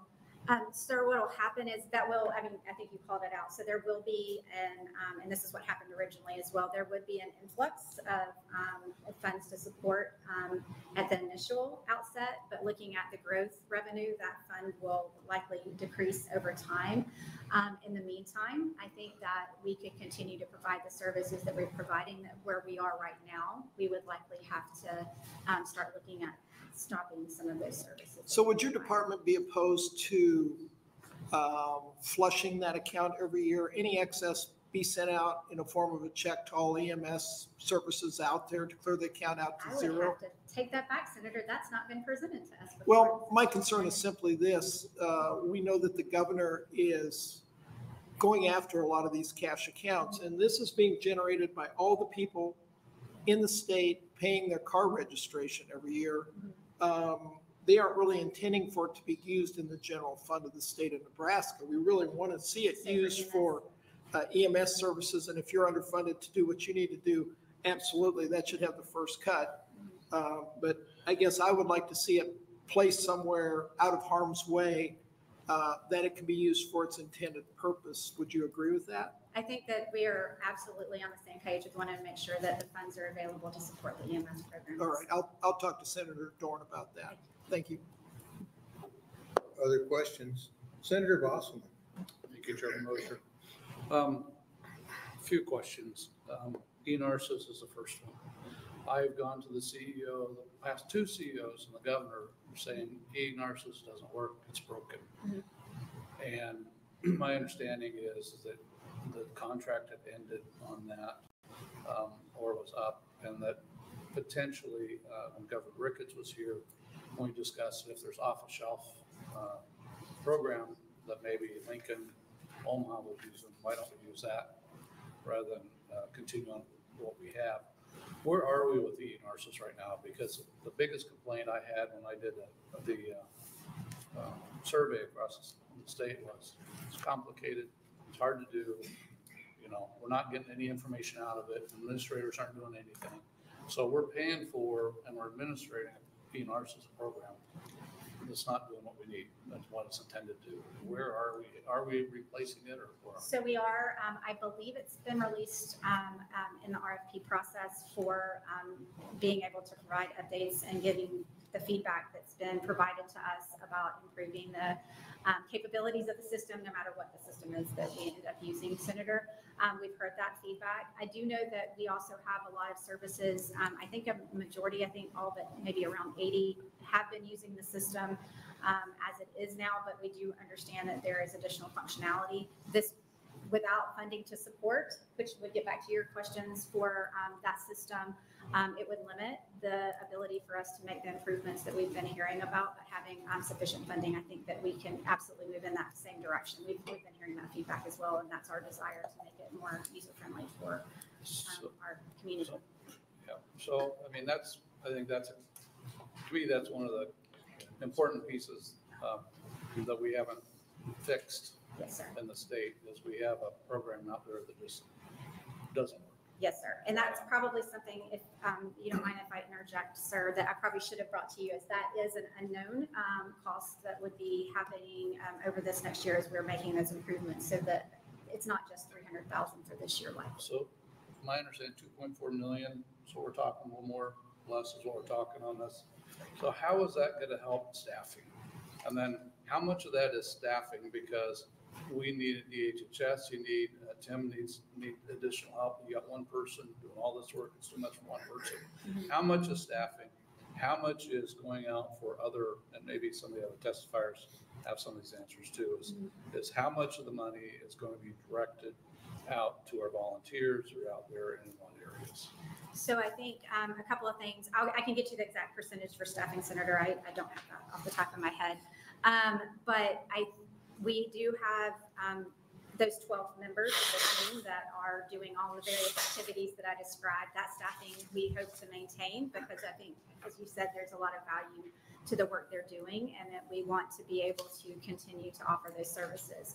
The other big portion is, again, making sure that we are supporting education and training as much as possible across the state, which Senator Dorn talked about, and having the staff to process those training requirements and reimbursements that we get on that behalf. The other, honestly, largest chunk of this is for the data system, Senator, but I'll get you the percentages. Okay, thank you. Yep. Other questions? Okay, seeing none, thank you for your testimony. Other supporters of 1108? Greetings, welcome. Good afternoon, Chairman Moser, members of the Transportation and Telecommunications Committee. My name is Emily Cantrell, EMILY-CANTRELL. I currently serve as both a member and the chair of the Nebraska State Trauma Advisory Board. In addition to this, I'm a practicing trauma and acute care surgeon representing Region 1 in the Nebraska State Trauma System, which is located on the eastern part of the state. My testimony today is on behalf of the Nebraska State Trauma Advisory Board, but also reflects my own personal beliefs. I come before you today asking for your support of Legislative Bill 1108 being presented to your committee today. As you have heard, this bill allows for an amendment to the Motor Vehicle Registration Act, which would allow for increased funding to the Nebraska Emergency Medical System Operations Fund by increasing a small fee on motor vehicle registrations from 50 cents to $1. This fund would be used to carry out purposes of the Statewide Trauma System Act and the Emergency Medical Services Practice Act, which includes activities related to the design, maintenance, and enhancement of the statewide trauma system, support of emergency medical services, and support of emergency medical services programs for children. This small fee, which has colloquially been referred to as 50 cents for life, was created in 2001 in conjunction with the development of the state trauma system. It has not been increased or adjusted for inflation since its creation. Over the last 20 plus years, the statewide emergency and trauma system has grown exponentially and now supports over 50 state designated trauma hospitals, 13 trauma rehabilitation centers, and over 420 pre-hospital and EMS agencies. In addition to supporting hospitals and pre-hospital agencies across the state, the Nebraska Emergency Medical System Operations Fund also finances the Office of Emergency Health Systems within the Department of Health and Human Services, which provides centralized leadership, coordinates service delivery, establishes minimum standards of care, designates trauma centers, and ensures system evaluation and refinement. Trauma remains a major public health issue, and despite many advances in medicine, trauma and unintentional injury continues to be a leading cause of preventable death in the United States and the state of Nebraska. The ability to save lives following traumatic injury requires timely response and adequate resources. Having a well-supported and organized emergency medical system significantly impacts how quickly an injured patient can be reached and assessed in the field, and subsequently transported to the appropriate facility with capabilities to care for his or her injuries. This becomes an even bigger necessity in rural states such as Nebraska, where patients are injured in areas with scarce resources, resulting in higher mortality rates and a higher proportion of deaths on scene when compared to patients with similar mechanisms of injury occurring in more urban areas. In addition to patient care, an effective emergency medical system requires a centralized office that can provide oversight to the system and maintain a data registry. A standardized review of outcomes and data points become performance improvement initiatives for hospital and EMS agencies within that system. This aspect is essential to ensure that standards of care are upheld and those injured within that system achieve or receive appropriate care. Furthermore, and a reality that's all too familiar with myself and other trauma providers, is the fact that trauma does not discriminate and is often unexpected. It can affect any of us or our loved ones at any given time. It also disproportionately affects younger population and remains a leading cause of disability, resulting in huge economic and financial consequences for the patient, their community, and the healthcare system. Investment in the state's emergency medical system ensures that you and your loved ones can have the opportunity to receive optimal care in a timely manner, promoting the vitality of our beloved state. At its current rate, 50 cents per life fee no longer generates enough income to support the Nebraska emergency medical system, which has grown considerably in the last 20 years. In addition, Nebraska's emergency medical system is grossly underfunded in comparison to neighboring and geographically similar states. This places our residents and visitors at serious risk of receiving suboptimal and inadequate care should unexpected tragedy strike.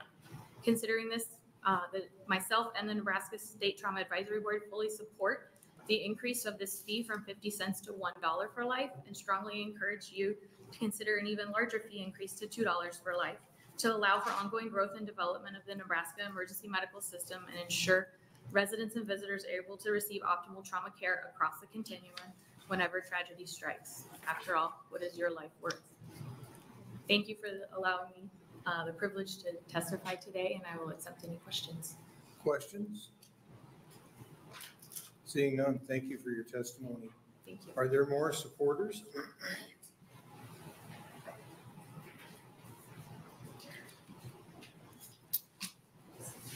Welcome. Good afternoon, Senator Moser, members of the committee. It's been a long time since I sat at the table here. And I thank you for having me. I'm Randy Bolt, R-E-N-D-Y, B as in boy, O-L-D like in dog T. I am both a National Registry and licensed EMT, but more importantly, I'm a member of the Nebraska Emergency Medical Advisory Board of Directors. And I'd love to sit here, by the way, and talk to you about the relative issue of the ambulance and trauma and illness, because I think it certainly doesn't help when you're riding in a truck, and it doesn't help much when you're riding in a truck for a long distance. But I'm here.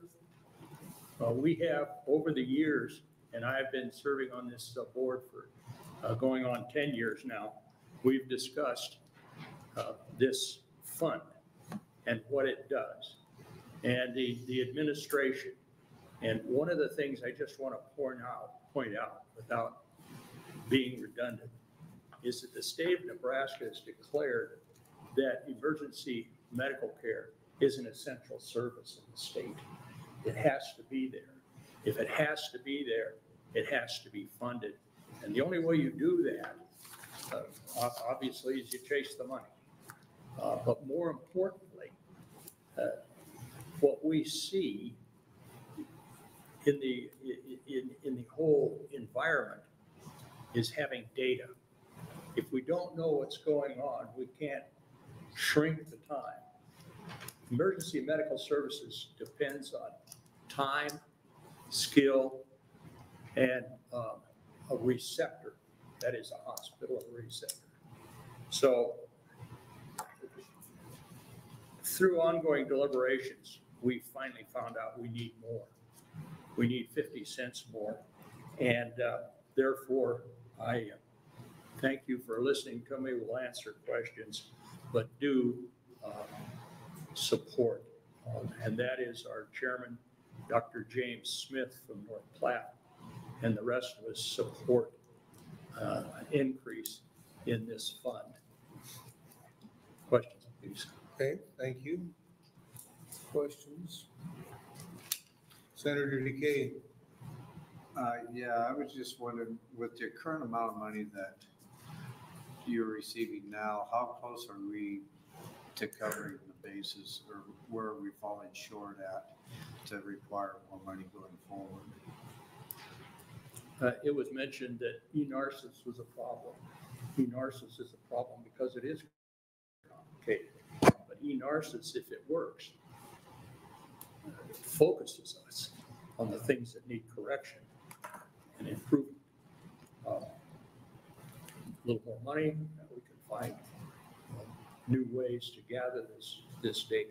We're currently doing it for cardiovascular problems so that we can take a look at and find out how quickly they're being responded to in the field and delivered to the secondary and tertiary care facilities. Thank you. More questions? Thank you. Shown that are good. Yeah, appreciate. Well, you had a sincere presentation. Thank you. More supporters. Welcome. Good afternoon, Chairman Mosier and the members of the Transportation Telecommunications Committee. My name is Angela Ling, A-N-G-E-L-A-L-I-N-G. I'm the Senior Director of Hospital Preparedness and Regulatory Improvement for the Nebraska Hospital Association. I'll also be testifying on behalf of the Nebraska Rural Health Association. Along with the work I do at NHA, I'm also a nurse practitioner and worked in rural emergency departments across Nebraska for the last 5 years. I'd like to thank Senator Dorn for introducing LB 1108 and continuing to support emergency medical support services. EMS is an essential service and plays a critical role in our communities. It is increasingly difficult for ambulance services to respond to emergencies in America, especially rural America, due to workforce shortages and a growing financial crisis. There are various models, levels, and pay structures, but when it comes down to it, the people are the backbone. To maintain EMS in the state of Nebraska, we need to recruit, retain, and care for our workforce. We have given millions of dollars to other healthcare professions for the exact same reasons. If there is no one on call for the local ambulance, many patients will not even have the opportunity to receive the high-class care Nebraskans are trained to provide. Increasing the support of tuition reimbursement, continuing education, additional skills training, and offsetting the need for licensure fees of emergency medical personnel is a step in the right direction. The average salary of an EMT in Nebraska is $21 an hour, and paramedics is $28 an hour. Remember, that is if they are even paid at all. Rural Nebraska heavily relies on volunteer EMS. If we expect these professionals to volunteer their time, we need to support them in ensuring they are not paying additional money for costly continuing education and skills development out of their own pockets. There are many sources from general funds to support nursing scholarships. This fiscal note shows $1.27 million as a financial impact, which is incredibly low considering other professional support in the state. As a nurse practitioner in rural emergency medicine, I am asking you to please support this legislation for our EMS. My fear is that one day we will be calling 911 and there will be no one to respond, or that the response is so delayed that we have missed critical time to save you or your loved one. So while this may sound a bit dramatic, we need to support EMS right now, not push it off another year. Let's not wait until there are tragic stories to get everyone's attention. As a Nebraskan, we deserve to have a functioning and educated staff ready to care for us during an emergency. Thank you, and I'll take any questions. Senator Boston. Thank you, Chairman Mosier. Thank you for being here. My question would be, has the NHA, Rural Health Board, or others provided this training to the volunteers and not charged them? So we work in conjunction with the Department of Health and Human Services, and we're really working as more hospitals are taking on responsibilities with EMS. We're starting to work within this workforce development. So we have pipeline programs that are technically nursing focused, but they're actually healthcare career focused, where we're starting at grades like 3 through 12, and we're doing after school programs where we're starting to develop people. So that's the recruitment part. We're also working with Tim at DHHS and starting to find ways that we can help with that providing education for these. Right. And the reason why I asked the question is $1.27 million doesn't go very far. Correct. So in order to take $1.27 million and make an impact, we need to have partners. Right. So has NHA come or other hospitals, rural health folks, come to the table, if you will, and say, okay, you've got these funds, but we partner with you to provide training to make those funds go further, to where you're not charging for those or whatever it might be, so that there's an opportunity there to multiply the funds in a sense, because I don't think that the funding, $2 million, I don't think is going to go near far enough to what, we need to do. But how do we, have you looked at, the question is, how do you look to partner with DHHS to make this happen, or maybe local departments to make this happen? Right. And I think that's, those conversations are being had. We also are finding that hospitals are doing some interesting work in regards to working with their local EMS and providing the staff to support that rig, which in turn, they help provide the continuing education for that person as well.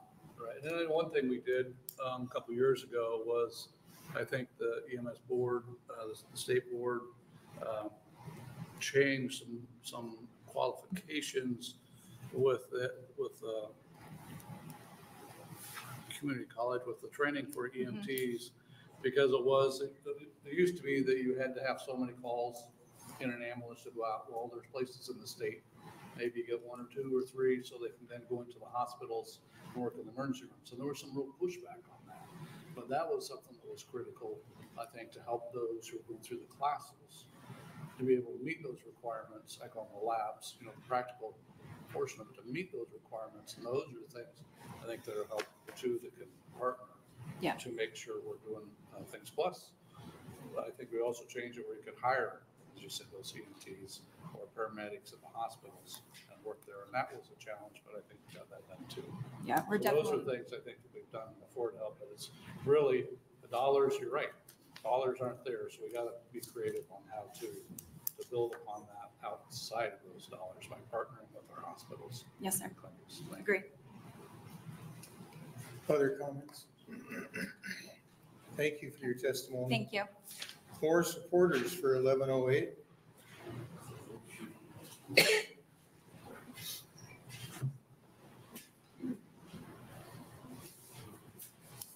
Good afternoon, Senator Moser, Chairman Moser, and members of the Telecommunications and Transportation Committee. My name is Michael Dwyer, M-I-C-H-E-A-L-D-W-Y-E-R, and I'm testifying in support of 1108 on behalf of the Nebraska State Volunteer Firefighters Association. Thank you to Senator Dorn for introducing 1108, and to Senator Bosselman for being a tireless supporter of volunteer fire and EMS. Thank you.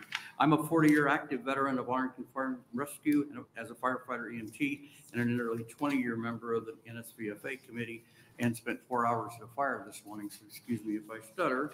The report that you have is the third version of the future of EMS in Nebraska. I would encourage you to read all of the pages, but the short version is that calls are up, the number of providers is down, the issues are system-wide, the trend is historic, and the current system of emergency medical services in Nebraska is not sustainable.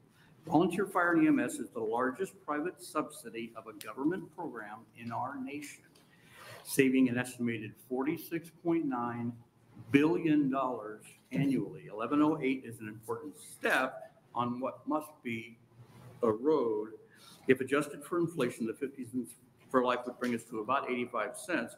I certainly can promise you that the cost for everything in EMS, from education to equipment to ambulances, has increased much more than that. Colorado has a similar program that increased its rate from $1 to $2 in 2009.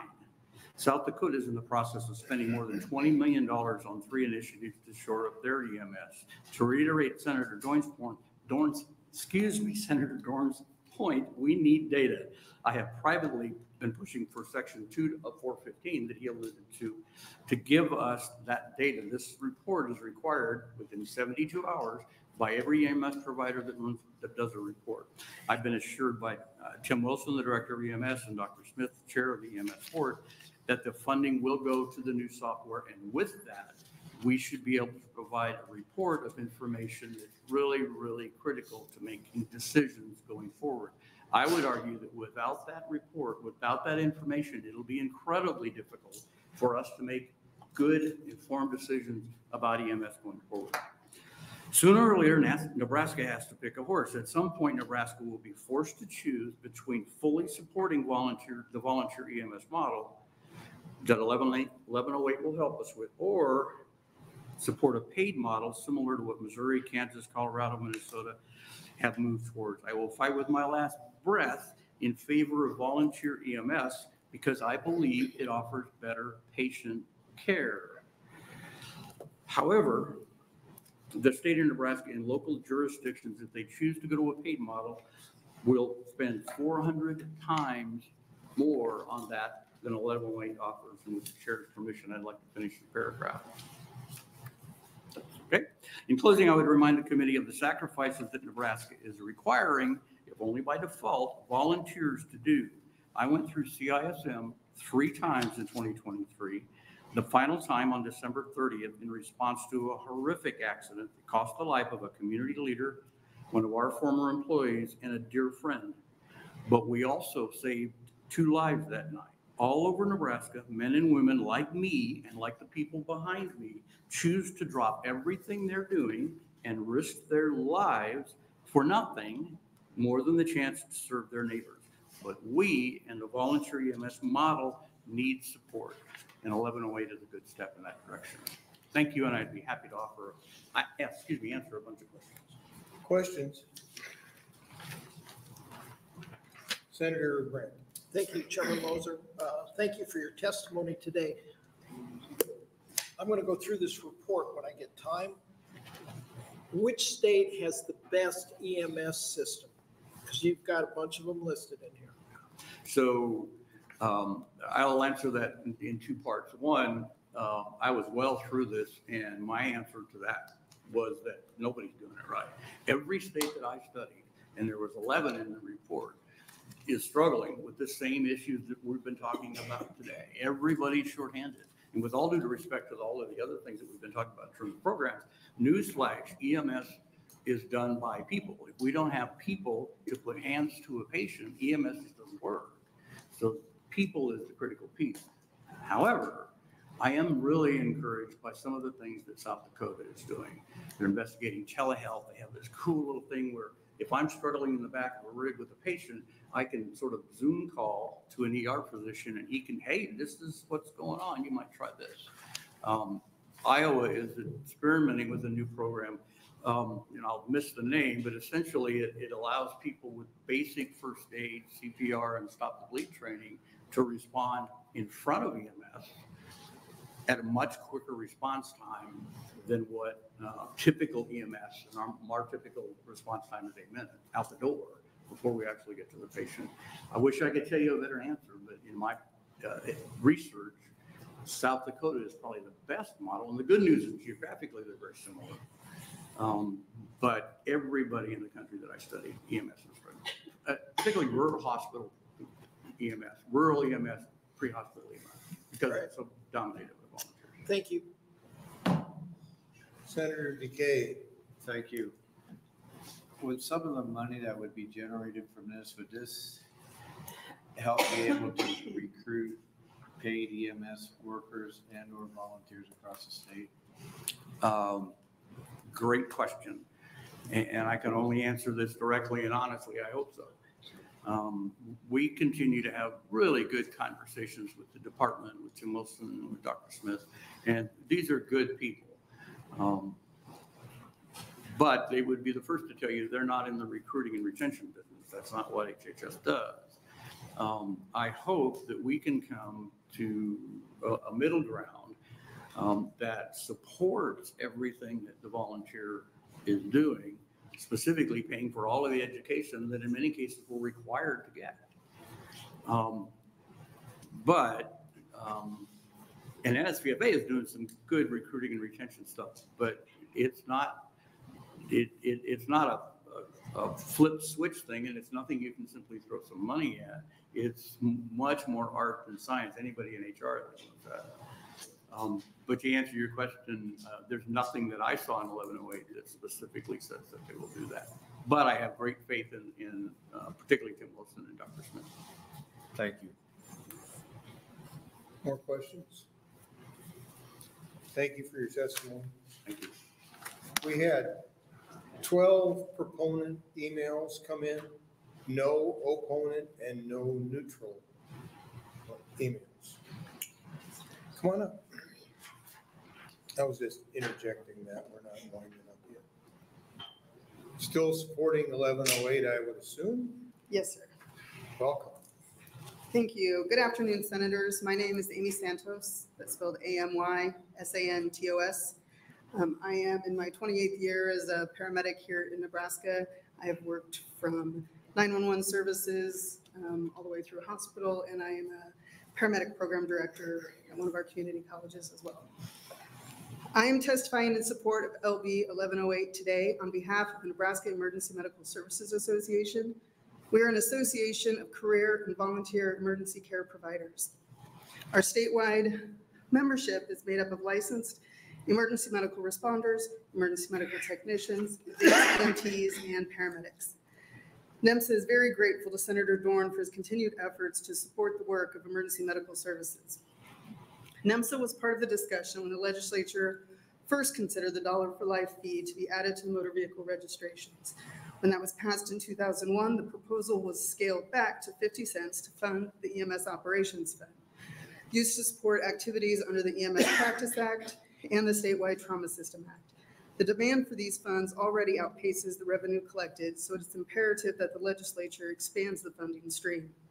Increasing the motor vehicle registration fee is a logical move, as the legislature originally contemplated dedicating a whole $1 to the EMS to support EMS activities. Emergency medical care is a public service. Resources for the training and equipment required for this statewide service should be supported by our state. As our EMS agencies are experiencing more calls with fewer volunteers, our existing resources have not kept pace with the Nebraskans' needs. Emergency medical services are an indispensable component of healthcare delivery in our state. We are the first responders who provide life-saving care during crises, and our presence is often the difference between life and death in rural communities. Workforce shortages, financial crises, and inadequate reimbursements are taking a toll on these agencies, placing them in an immediate operational jeopardy. These financial challenges hinder their ability to maintain and replace equipment, stock medications, pay for insurance, and cover other fixed expenses. Training and certification are vital components of EMS provision. With patient safety being the main concern, NEMSA is committed to maintaining a standard for education, licensure, and ongoing training that ensures qualified EMS professionals are prepared to provide the life-saving care that the job requires. Developing strategies to grow and promote a qualified workforce is the key to sustaining EMS services, and increased EMS funding is critical to that goal. While we appreciate that it is never easy to raise a fee, this one has been stuck at its current level for more than 2 decades, with our EMS network suffering as a result. $1 is not too much to ask for our state's drivers to contribute to help ensure a well-staffed, well-trained, and well-equipped emergency medical service response when accidents and tragedies occur. On behalf of the Nebraska Emergency Medical Services Association and the dedicated professionals who serve our local communities, I express our gratitude for your attention. Thank you for your time, and I'd be happy to answer any questions. Senator Bossom. Thank you. Could you give us an idea, either as, and I don't know if you're an EMT before you become a paramedic, after you completed the national registry and left your license, how much, what the training that we're talking about over a year's time, do you have a ballpark as a cost that you personally incur on course, classwork, whatever it might be? So at each level, from EMR to paramedic, there's essentially 4 levels. So there's a different range that goes from 80 to 60 hours that are required. So 8 to 60. So 8 would be the EMR, 60 would be for paramedics. Obviously, the higher the licensure increases, the more expensive those trainings are. So on an average, so for a 2-year license cycle, it could cost paramedics close to $400 to $600 additional for the additional certifications that come along with those license requirements. That's the extra ones besides the just general continuing education. So, they're all expensive courses that we have to maintain. Okay, thank you. Thank you for your testimony. Appreciate that. Thank you. More supporters. How many people intend to testify yet? 1, 2, 3, 4. Okay, thank you. Welcome. Good afternoon. My name is Marlene Bomar, Marlenebomar, and I am here testifying in support of 1108, introduced by Senator Dorn. I am testifying on behalf of the Nebraska State Volunteer Firefighters Association, Battle Creek Volunteer Fire and Rescue, which I am a firefighter and EMT, and I also serve as a board member of the Nebraska Emergency Medical Services Association. Since 2001, when the original 50 cents for life was enacted, a 50-cent fee has been collected annually for the registration of motor vehicles and trailers. The 50-cent fee has never been increased since 2001, and as you all know, this has not kept up with the increased cost over the years. Present-day registration brings in approximately $1.2 million to assist in funding operations of the Office of Emergency Health Systems within the Department of Health and Human Services. This office carries out all state-related functions of EMS. Unfortunately, with the funding not keeping up with the cost of inflation, the Department of Health and Human Services is short one person and one more stepping down in March, and they will need to replace. And if this bill would be passed, maybe they would be able to hire at least 2 more people to help with the data and help with expanding programs to help EMS services in Nebraska. As more and more pressures and placed upon volunteer emergency medical service providers from an increase in call volume and a reduction in volunteer staff in several parts of the state, the functions of volunteer EMS providers in Nebraska are being challenged, and our presence is often the difference between life and death in rural communities and in many places of the state, threatened by the need to transition to paid services or in some areas moving to a paid service, which has already occurred. At this time, there's only 4 existing EMS regions in Nebraska, whereas recently as 2016, there were 7 regions. Shifting workload responsibilities within the Office of Emergency Health Systems contributed to the reduction in regions. However, by reducing the number of EMS regions, there is less support available to the volunteers.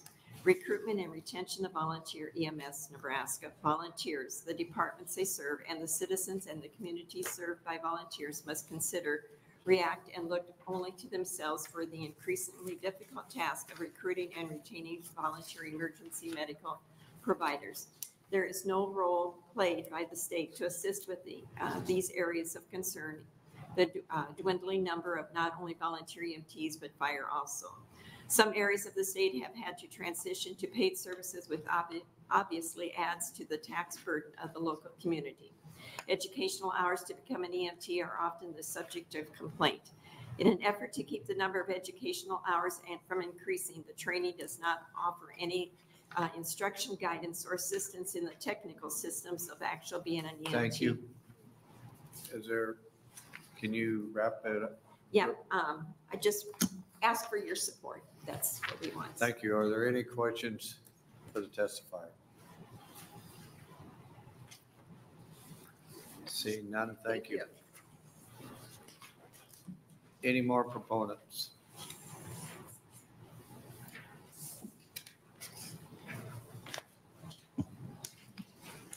Good afternoon, Vice Chair, Senator DeKay. My name is Tom Hammernick, T-O-M-H-A-M-E-R-N-I-K. I'm a volunteer EMT from Clarkson, have been since 1979. I'm also a business owner. My father and my brothers are also EMTs with me, and I'm proud to say that my grandson is in the EMT class as a senior in high school. So I'm pretty excited about that. I'm not going to go over many of the things that have been covered earlier. Just to say that 50 cents for life that was established in 2001 has half the value that it once did. And we desperately need those monies in the state EMS department to provide data for us to use to battle the challenges we have with recruitment and retention, especially in our rural communities. And remind you that 85% of Nebraska geographically is covered by volunteers. Senator Bosselman asked earlier about the hospitals providing training for our EMS people. I personally have attended case studies through West Point, Columbus, and Norfolk hospitals, and that provides CEUs for their nurses. And it also is an opportunity for our EMTs to follow a call from our first response through the hospital ER, maybe onto a transport helicopter service, and onto the end result of the patient. And many times, due to the rules that protect personal information, we don't get to hear what happened, and we don't get a chance to evaluate what was done from start to finish. And those case studies provide an opportunity to do that. And so I appreciate the hospitals doing that for us. There's been a couple of comments about in some of the parts of Nebraska moving to paid services. That's fine. It works in more populous areas. In more rural areas, there's a longer response time for us to get there, and then you have a longer transport time. And so our current system with community-based EMTs is a better system for a lot of Nebraska. So I encourage you to move LB 1108 out of committee and onto the floor for debate. I thank Senator Dorn for bringing the bill forward, and I'd answer any questions if I could at this time. Thank you. Senator Brandt? Thank you, Vice Chair Takei. Thank you, Mr. Hamrick, for your testimony. I would say Clarkson is very representative of most of the rural towns in Nebraska. Have you ever had a situation as an EMT where you could not roll the ambulance because there were no EMTs in town when you got the call? We have had that situation, and our neighboring towns have had that situation, and we will help each other out. We're in a county-wide dispatch system. We have automatic dispatches in some cases with vehicle accidents. We also are able to respond right away and say, we're short. Can one of our neighbors send an EMT over? The ambulance goes to the call, their EMT goes directly there. We've done it for them, they've done it for us. It works. The other thing that I have noticed in my district, District 32, is that you might be young for an EMT in our district. Do you get, I'm saying he's aging well. So what feedback do you get from younger people for not becoming an EMT or an EMR? I think they haven't had the experience of the good feeling you get for providing that service. I think they're worried about the time it's going to take, the commitment. They don't understand the relationship you have with the people that you work with, and what you get out of it in the community. And I'm damn proud of what we do. And I think more people, if we could get them in the door and get them to go on a couple of calls, they would much better understand that it's worth the commitment. All right, thank you. Thank you. Any other questions? I have one. Being in a rural area, you have a response time and you take it to the nearest hospital, Norfolk, Columbus, or wherever. If that patient has to be transported on and a fixed wing or a helicopter isn't available, are you able to go ahead as a Clarkson ambulance? Absolutely, yes. You could go ahead and transport them onto Omaha. We're pretty much equidistant from Norfolk, Columbus, a little bit further to Fremont, and Schuyler is our county hospital. So we'll go to any one of them. If we have a situation where you have a prolonged extrication in a vehicle accident, we can request a helicopter on scene. What happens if you get a patient to a local hospital like up in my district, that all you're trying to do is stabilize that person to move them on? Are you able to go ahead and move them on to a bigger hospital like in Omaha? Generally not, and they have a certain amount of time that they'll spend in the ER. In the past, we've taken those people from our local county hospital to Omaha. Not so much anymore. Most of that in the past 15 or 20 years, most of that's been done by private ambulance companies, which are not quite as frequent as they once were. And so we've been asked in some cases to transport those patients from West Point to Omaha. It's more difficult for us to do now. Okay, thank you. Any other questions? Seeing none, thank you. Thank you. Any other proponents?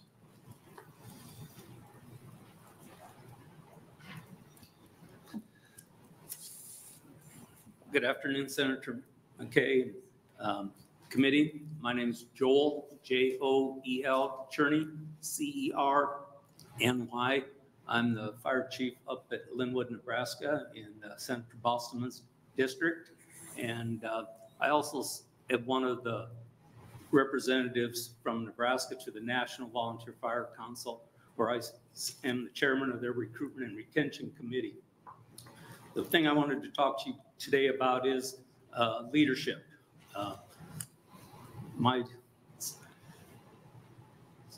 I've learned that a lot of the departments that struggle with recruitment and retention sometimes have a leadership problem, and the HHS offers leadership training, and with this increase in funding, I think they could move that out to more regional trainings, or even offer them trainings more often than they do now. So luckily, Linwood was able to send one of our EMTs to that training years ago, and now she is our rescue captain, so it does work.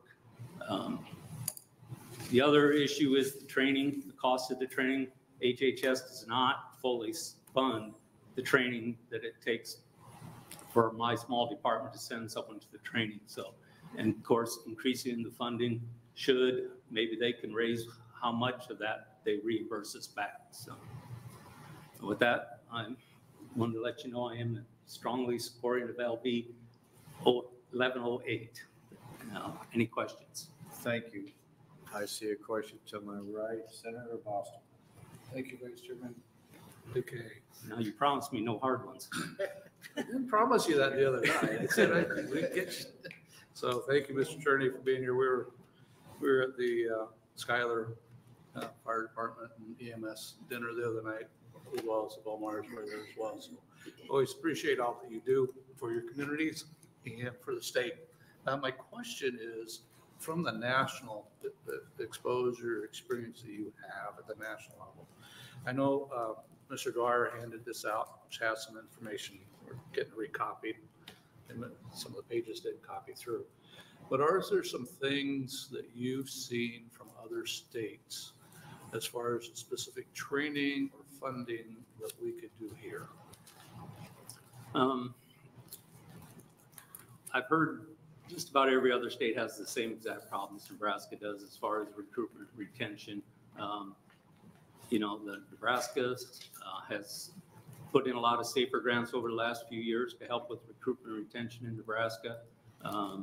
And the national level has too. Currently, I'm doing monthly coffee talks on Facebook to help with recruitment and retention. So if you like the National Fire Council on Facebook, you maybe get to see me doing that some evening. But anything that we can do to help and get more people involved. Yeah, I understand that completely, because it's a huge issue across the state, and trying to continue to work on that and try to figure that out. Part of it is just people, you know, we're losing so many people in rural Nebraska. It's a challenge to keep up. I know, I think we talked about it. Mr. Hammernick may have spoke about it as far as departments or EMS services working together. You have a community, maybe it's Lee, Clarkson, Howells, and you know, I don't have an EMT available on Wednesday afternoon or Thursdays or whatever that, and I think maybe Linwood does a little bit something similar to where you work together on schedules, so you know, so you have coverage basically. Have you seen that work across the state? So Linwood is actually have a non-transport license, So we do not transport with the squad coming out of Linwood. We're dependent on North Bend, Schuyler, Prague, or David City coming into our district. In the past, some of our EMTs have had to jump on board with them and able to do the transport. So that's kind of what we're doing up in our area. Okay, thank you. And if you ever want to see some history on the fire side of things, this is the man to go visit. So thank you, Mr. Chairman. Thank you. Any other questions? I'll turn it back. Thank you. Thank you. Thank you very much. More supporters.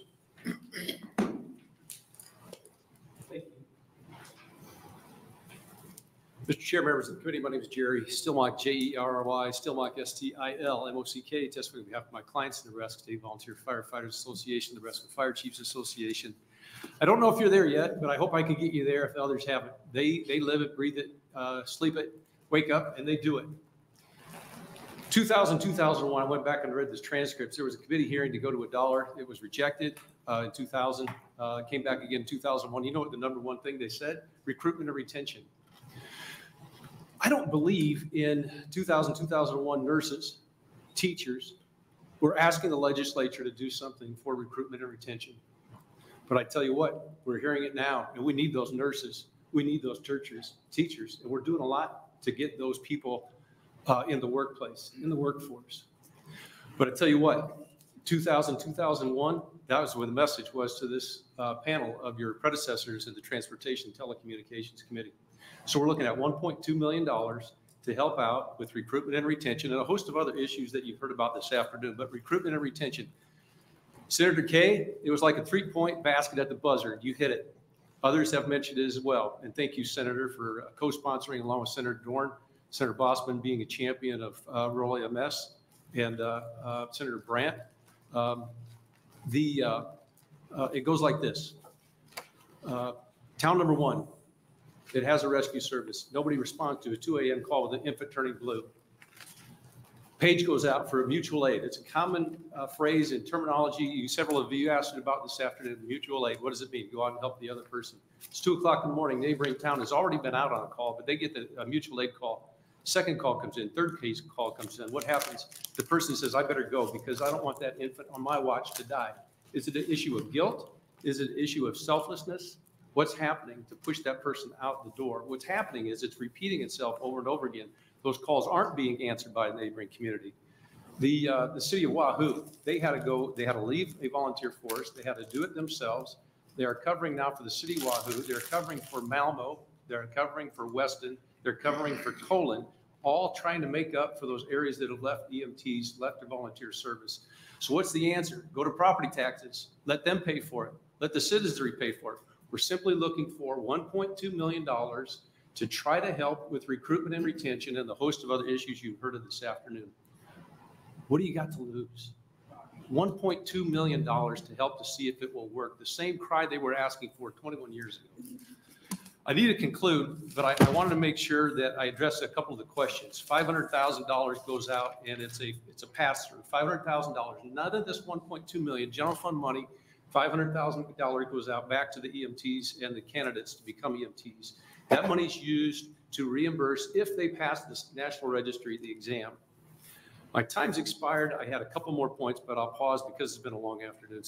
Senator Moser, I appreciate your gesture to me. I'll finish up. Communities have gone to paid. Nebraska City, the city of, now they provide service to rural areas as well. Cass County is a paid service, and they offer supplemental services to the volunteers that are struggling to make calls. There was I refrained from using the word I was going to. There was a very, very difficult situation that happened in 2023, and Regional West out of Scottsbluff folded its service. That impacted so many communities in the Panhandle down as low as Ogallala. Ogallala, the city of, and the county of Keith now have to pay for this service. Where is it going to be paid for? Well, you get a little bit from Medicare, Medicaid, but that's a little low. You get a little bit from healthcare insurance reimbursement. But you know what? The taxpayer is going to pay for that. $1.2 million to try to bring about some change. My last point was Senators in Omaha and Lincoln, respectively, on the committee. you suffer this too. You're involved in it as well. Because when that squall hit last Thursday, a couple Thursdays ago, when that blare went out, some of you may have been caught going home in it. In between Omaha and Lincoln, volunteers. Lincoln westward, volunteers. We need to try something to help the dwindling numbers. Out of courtesy to your extension, I'll pause, and we certainly appreciate Senator Dorn, Senator Decay, and others off the committee that have helped. We'd ask you to advance 1108. It would ask you to strongly consider joining on. Thank you. Questions? Senator Decay. I don't really have a question. I just have a statement. You mentioned earlier about what gets them out the door at 2 o'clock in the morning. And from visiting all the volunteer fire departments, the EMS, the ambulance services in my district, it's not a sense of guilt getting them out of there. It's a sense of civic duty that they perform those duties on behalf of their communities in the surrounding areas. So that's. May I comment, sir? I wrote in my notes, guilt is quite a bit of a strong term. I think it's more selflessness. It's caring. It's devotion. It's willingness to help another area where it's not even in your community. Thank you, sir. Senator Bosselman. Thank you, Chairman Mosier.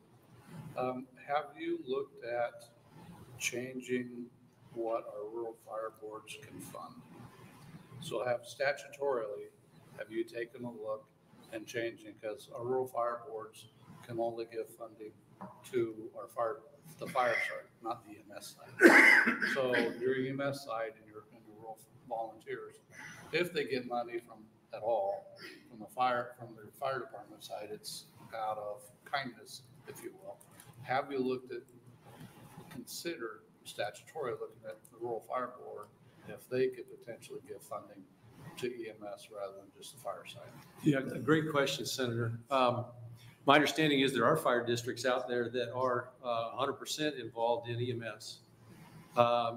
Case in point, Gretna Suburban Fire Protection District. They provide both fire and rescue, and they are a fire protection district.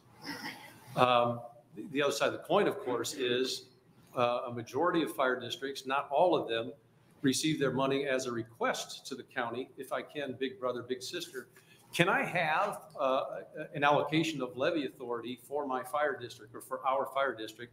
And the county can say yes or no. That curtails the ability of a fire district to cover additional responsibilities if it would go into. There's a host of issues that our association has looked at in the past, and that's responsibility of EMS. There is no jurisdictional requirement that EMS be handled by a city, by a fire district, by a county. And so we're strapped with the good naturedness of the volunteers that are willing to commit time, energy, resources, et cetera. But there's no jurisdiction. There's nobody in charge. So when Malmo goes down, when Western goes down, when Colon goes down, it's like, well, what are you going to do? Well, here goes big brother, big sister, wahoo. A follow-up question to you will be a little bit of concern I would express on this is allowing DHHS to decide how to allocate funds.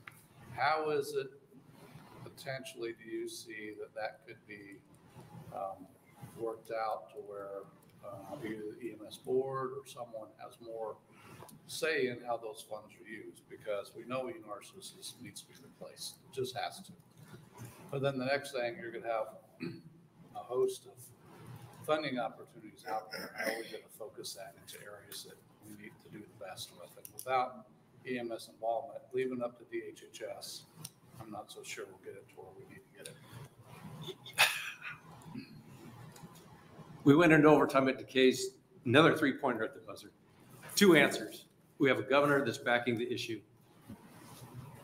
And 2, trust and micromanagement.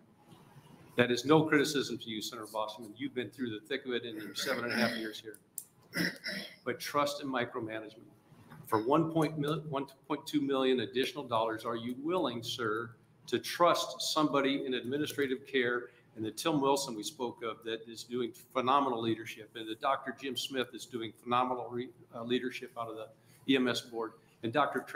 Cantrell is doing wonderful leadership for the trauma board. Are you willing, sir, to allow them the trust to carry out the task of spend this money wisely? Thank you. Other questions? Senator Brand. Thank you, Chairman Moser. Thank you, Mr. Sir. Cavanaugh, for your testimony. Through all this testimony, we are short of EMRs, EMTs, paramedics. What's the number? How many do you need to fix this? Does anybody know? No. Okay. Would you be surprised if I told you they cannot, the department, this is not criticism. The computer system that they have, the database that they have, they cannot differentiate between a paid service out of Omaha or Lincoln and volunteer EMTs or paramedics. I can't get into the specifics, but we've asked the questions. Mr. Bomar in the audience, he's asked the question several times. What are we losing? We can't tell you, sir. And that's the data part that goes back to trust. Allow this agency to use fund dollars, fee dollars. Lo and behold, Senator Dorn told you he tried LB 415 last year in front of appropriations.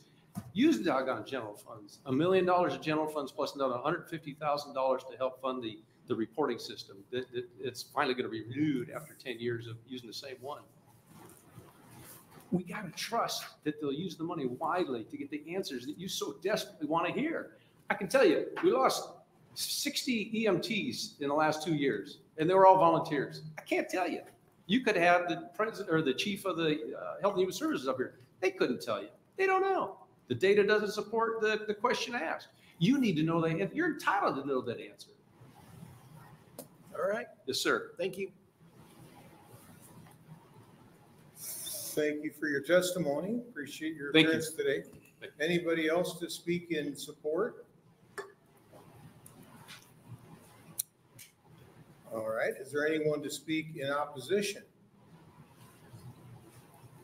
Is there anyone to speak in the neutral?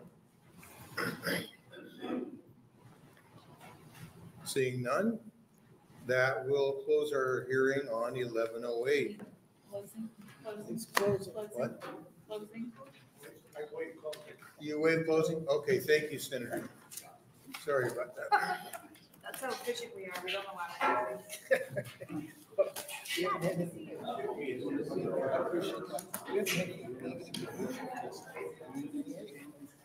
It's all consent calendar. Oh, this one. Welcome, Senator Cavanaugh.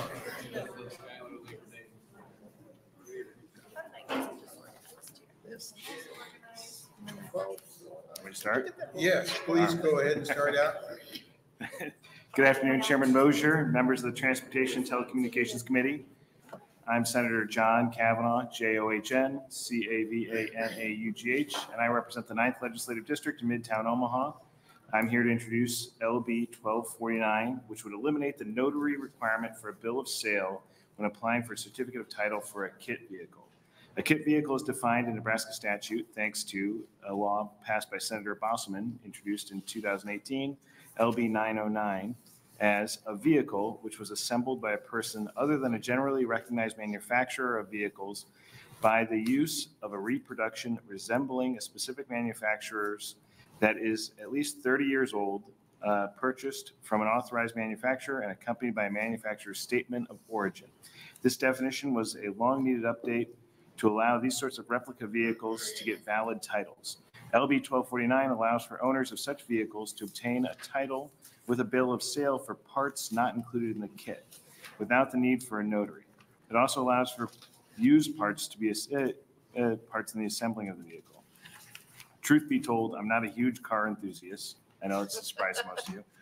And I think some of our colleagues were surprised to see my name on this bill. But when a retired teacher I know reached out to my office about this bill idea, I thought it made sense and it was a simple change that would make it easier to title these vehicles. I understand the committee received a letter from the Department of Motor Vehicles suggesting some technical changes to the bill. I have no objection to their proposed language, which do not affect the intent of LB 1249.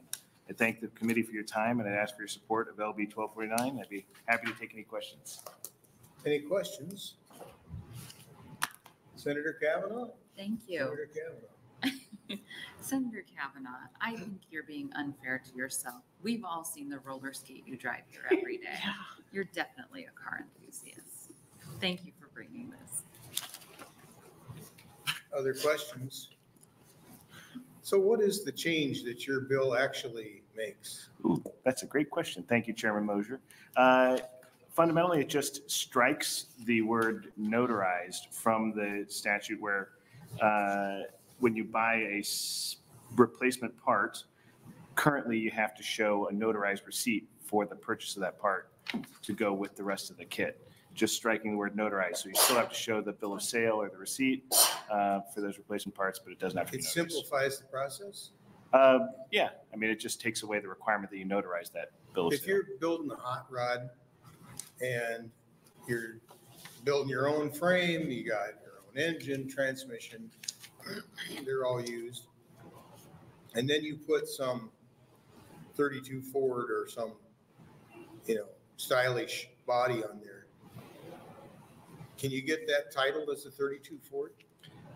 That might be more of a technical question for somebody who is more of a car enthusiast than I am. My read of this is that you build most of the car from the kit, and then if you need a different piece or a replacement piece, then you don't have to get the receipt for the purchase of that replacement piece notarized. All right. Senator Berry. Thank you.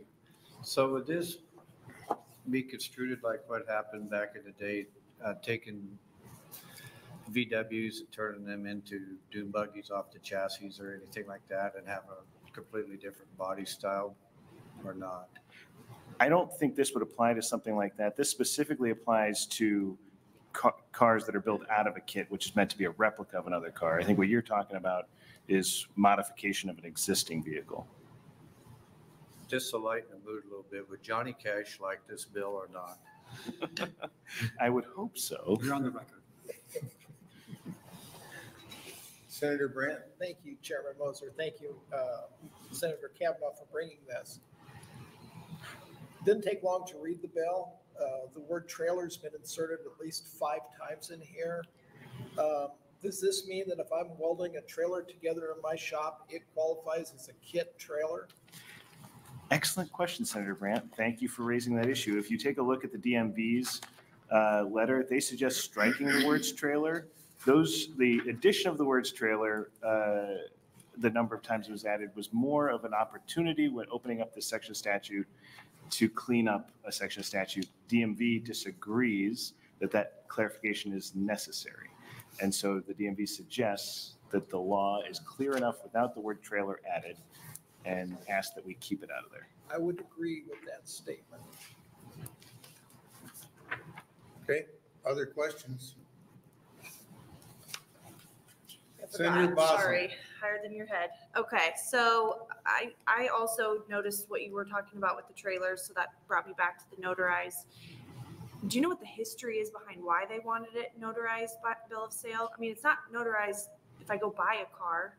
It's not notarized if I buy a 69 Camaro and rebuild it. So why are these kits, did they originally require a notary, if you know? Yeah, that might be a better question either for somebody behind me or even Senator Bosselman, who I think had a hand in some of the original statute, but I'm not allowed to ask him questions. Okay. Other questions? Senator Bosselman. Got to ask now. So, thank you, Senator Cavanaugh, over here. So typically we ran into on pit cars or other vehicles or old cars, vehicles we pull out of the pasture, those type of things, is serial numbers, VIN numbers specifically. So how does, and that's usually been Department of Motor Vehicles portion on this, and I don't know where they're at on this specific bill. I'm sorry, I was out just a minute ago with previous testifiers. So their concern has always been on VIN numbers, because you got to match VIN numbers up, chop shops, those type of things, parts coming in, make sure that we don't get into that area of illicit businesses that may be out there. How does this, or does this not address the VIN number question?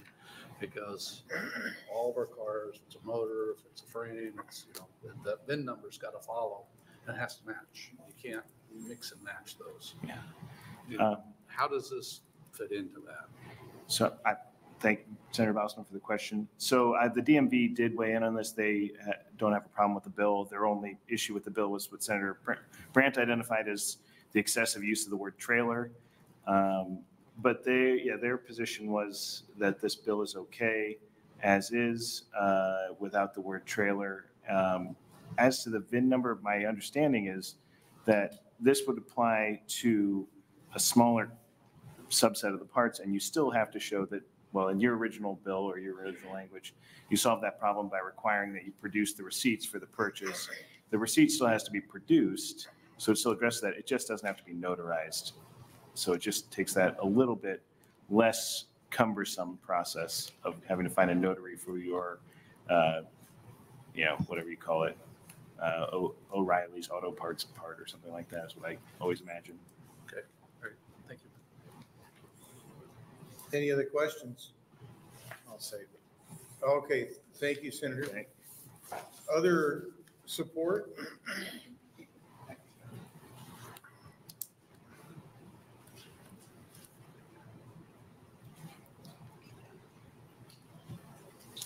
Welcome. Thank you. Lucky Good afternoon, your Chairman bill was the Mosier. last of the day. I feel very lonely in here. We're glad to see it lonely. I'm just grassroots, and so I'm bringing grassroots action to you. Good afternoon, Chairman Mosier and members of the committee. My name is Mike, M-I-K-E, Kmiecik, K-M-I-E-C-I-K. I represent the Nebraska Rod and Custom Association, the largest car club in Nebraska. We have approximately about 2,000 members. I'll be happy at the end, and I can answer each of the questions that you asked, and I can give you pretty definitive answers to help you along the way then. I'm going to just summarize what I've written up for you. So let me go ahead and do that very quickly. Manufacturers make kits to recycle the parts from donor cars and salvage cars. Kit cars and replicas began in the 1970s using the VW Beetle as a donor chassis, and then we put a fiberglass body on it. From the 1980s on, kit car and replica manufacturers began to build their own chassis, but still use donor cars for the parts for engines, transmissions, suspension parts, other stuff like that, including the largest manufacturer today, Factory 5, which uses the 5.0 Mustang as its donor vehicle. Thank you, Senator Bosselman, for authoring LB 909 in 2018 that resulted in 60-14205 that made it vastly easier to title the replicas, okay? But there are just some need for amendment. We met with the DMV and they said, we just enforce the laws, they make the laws, but if we want the changes that you're asking, you're going to have to ask the senators to change the laws. And so that's what we're here doing. I'm going to turn now to my explanation of the need for amendments. The Nebraska Rod and Custom Association views the DMV as an honorable, very honorable department doing a great job of enforcing the laws of Nebraska. We disagree a little on their titling kit vehicles and replica guidelines, but understand our cars are just a small fraction, less than a very minute part of 1% of all the titles that they do. So we aren't very important except just to our collector car people. We met with Mrs. Johnson, a DMV administrator. We contacted the Ombudsman Department, and she lined up a meeting with Administrator Johnson, and she attended the meeting. Okay, I talked to her yesterday just to confirm a recollection of what happened in that meeting, and she agreed with me that we were told that if we wanted to change the law, if we wanted to change their guidelines, the law would have to be changed first of all. Okay, and the language of 60-14205, and also alternately, possibly the definition 60-119 of kit cars. They ask us to include in Senator Bosselman's 60-142.05 a phrase saying both new and used parts could be put on kit vehicles and replicas. Currently, what they do is their guideline says, if you are putting new parts on a kit, you can be a replica. But if you do not put, but if you put used parts on the kit, you can still build it, but you're not going to be classified as a replica. You're just an assembled vehicle. So that's the thing that we're trying to clarify right there.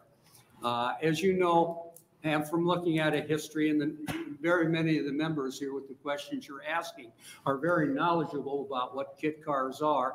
As you know from the history of kit cars, replicas, this makes sense because the parts, because the kits are manufactured primarily to recycle the parts off of donor and salvage vehicles. In addition to 142.05, we crossed out the words, or asked that the word notarized in front of bill of sale be crossed out, because it is unrealistic to expect auto part retailers and salvage yards like Speedway Motors, O'Reilly's, to have a notary on site. And since 1993, the Title II donor cars do not have to be notarized. You're very correct. Precedent for this was set when former Senator, and I hope I get his name right, he was a former chairman of this committee, Senator Friesian, authored a bill, LB 750, in 2022, which became law 60-142.11, that removed the word notarized for assembled vehicles. Sorry to say, up to this point, the DMV guidelines have not recognized this, but we're hoping that they will, with this attention, added attention being drawn to it, that they will remove notarized from assembled vehicles and also do the same thing for kit vehicles and replicas. When we call Shell Valley, Cobra in Platte Center, Nebraska, Nebraska's premier kit vehicle and replica manufacturer, to get their input on this bill, they said their biggest concern was the last sentence in the definition, 60-119. They said it made no sense to say kit vehicles are not glider kits, because glider kits is what makes a kit vehicle replica kit. They indicated they thought they would talk to Senator Mosher, but then we talked about it more, and we decided after further research, we believe, even though it's not defined in statutes, that glider kits deal primarily with semi-trucks produced by Kenworth, Peterbilt, and a couple other manufacturers that don't have engines, possibly transmissions, but they produce the truck as a glider kit, and that these are then, people go out and get their own engines and transmissions and put them in them. Okay, so we decided we weren't going to bring up the issue of glider kits. Instead, we want to concentrate on the issue of allowing used parts on kit cars and on replicas, and getting rid of the notarized. At this point, I'm happy to answer any of your questions. I don't remember what they were So exactly. are you happy with Senator Cavanaugh's bill? Ecstatic. Okay. It took me 5 minutes to figure that out. Okay. And then answers to our questions about, is there a problem with building a tubular frame and putting a 35 Studebaker body on it? Can you get that titled? And what would the title say? Would it say kit car, 35 Studebaker? Would it say? It would depend on whether you put new parts or used parts. First of all, if you build it yourself, you're going to be assembled. Okay, and I know there's a movement, low cost movement, other stuff like that to build frames yourself. But replicas only deal with, there's a manufacturer like Shell Valley. There's a manufacturer like Factory 5, like Speedway Motors, who would offer a kit and an MSO with it. And then if you put new parts on it, you're a replica. If you put used parts on, and you are titled as a 27 Ford or whatever like that. But if you put used parts on it, you're categorized as an assembled vehicle, and the title says, here, you did it in 2024. Okay. Questions? Then you had a question too. Yes, sir. So, thank you, Chairman Mosher.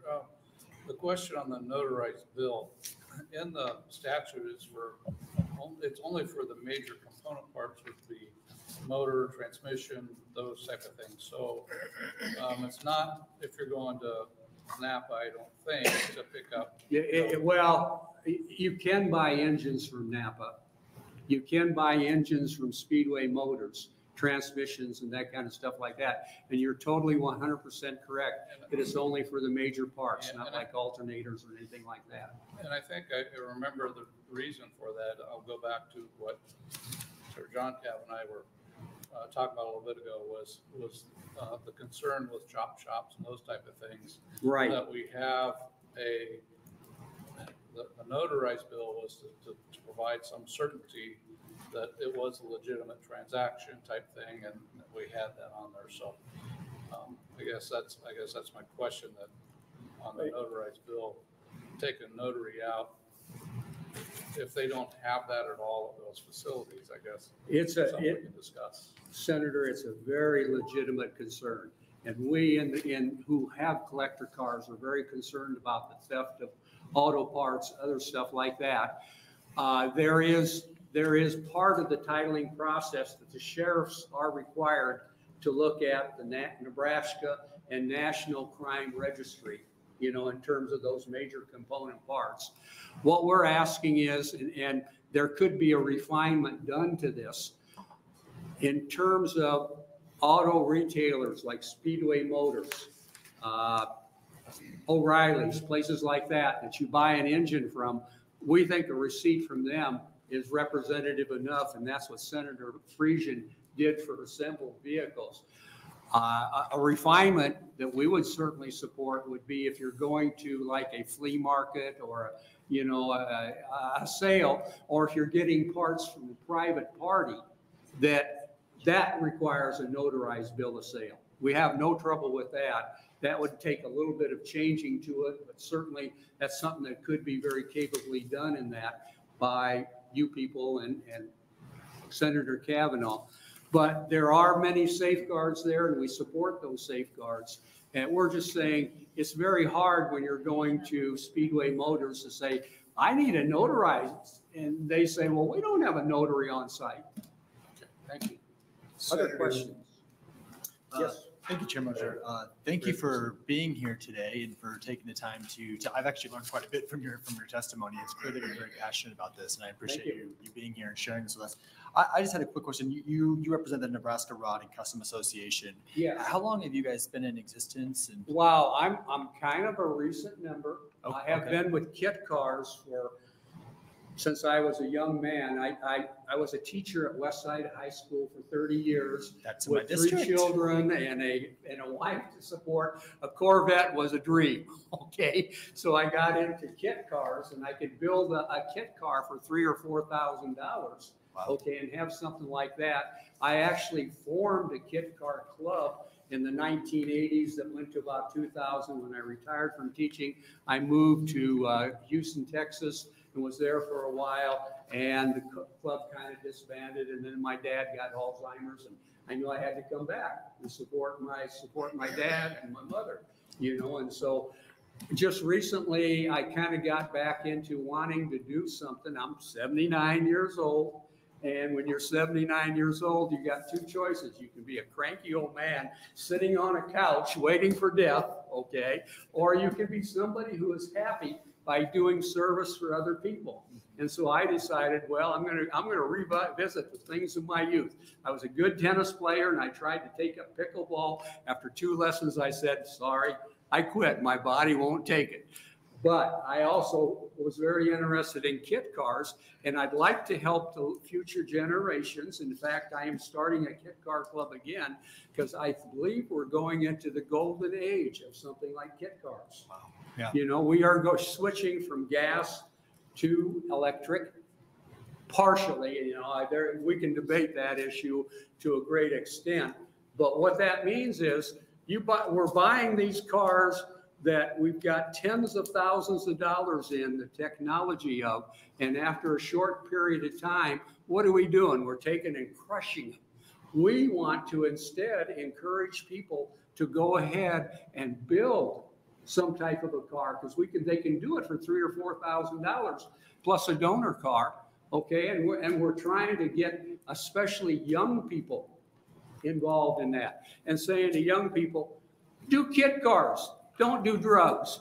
Do kit cars, don't do gangs. Excuse me for getting emotional.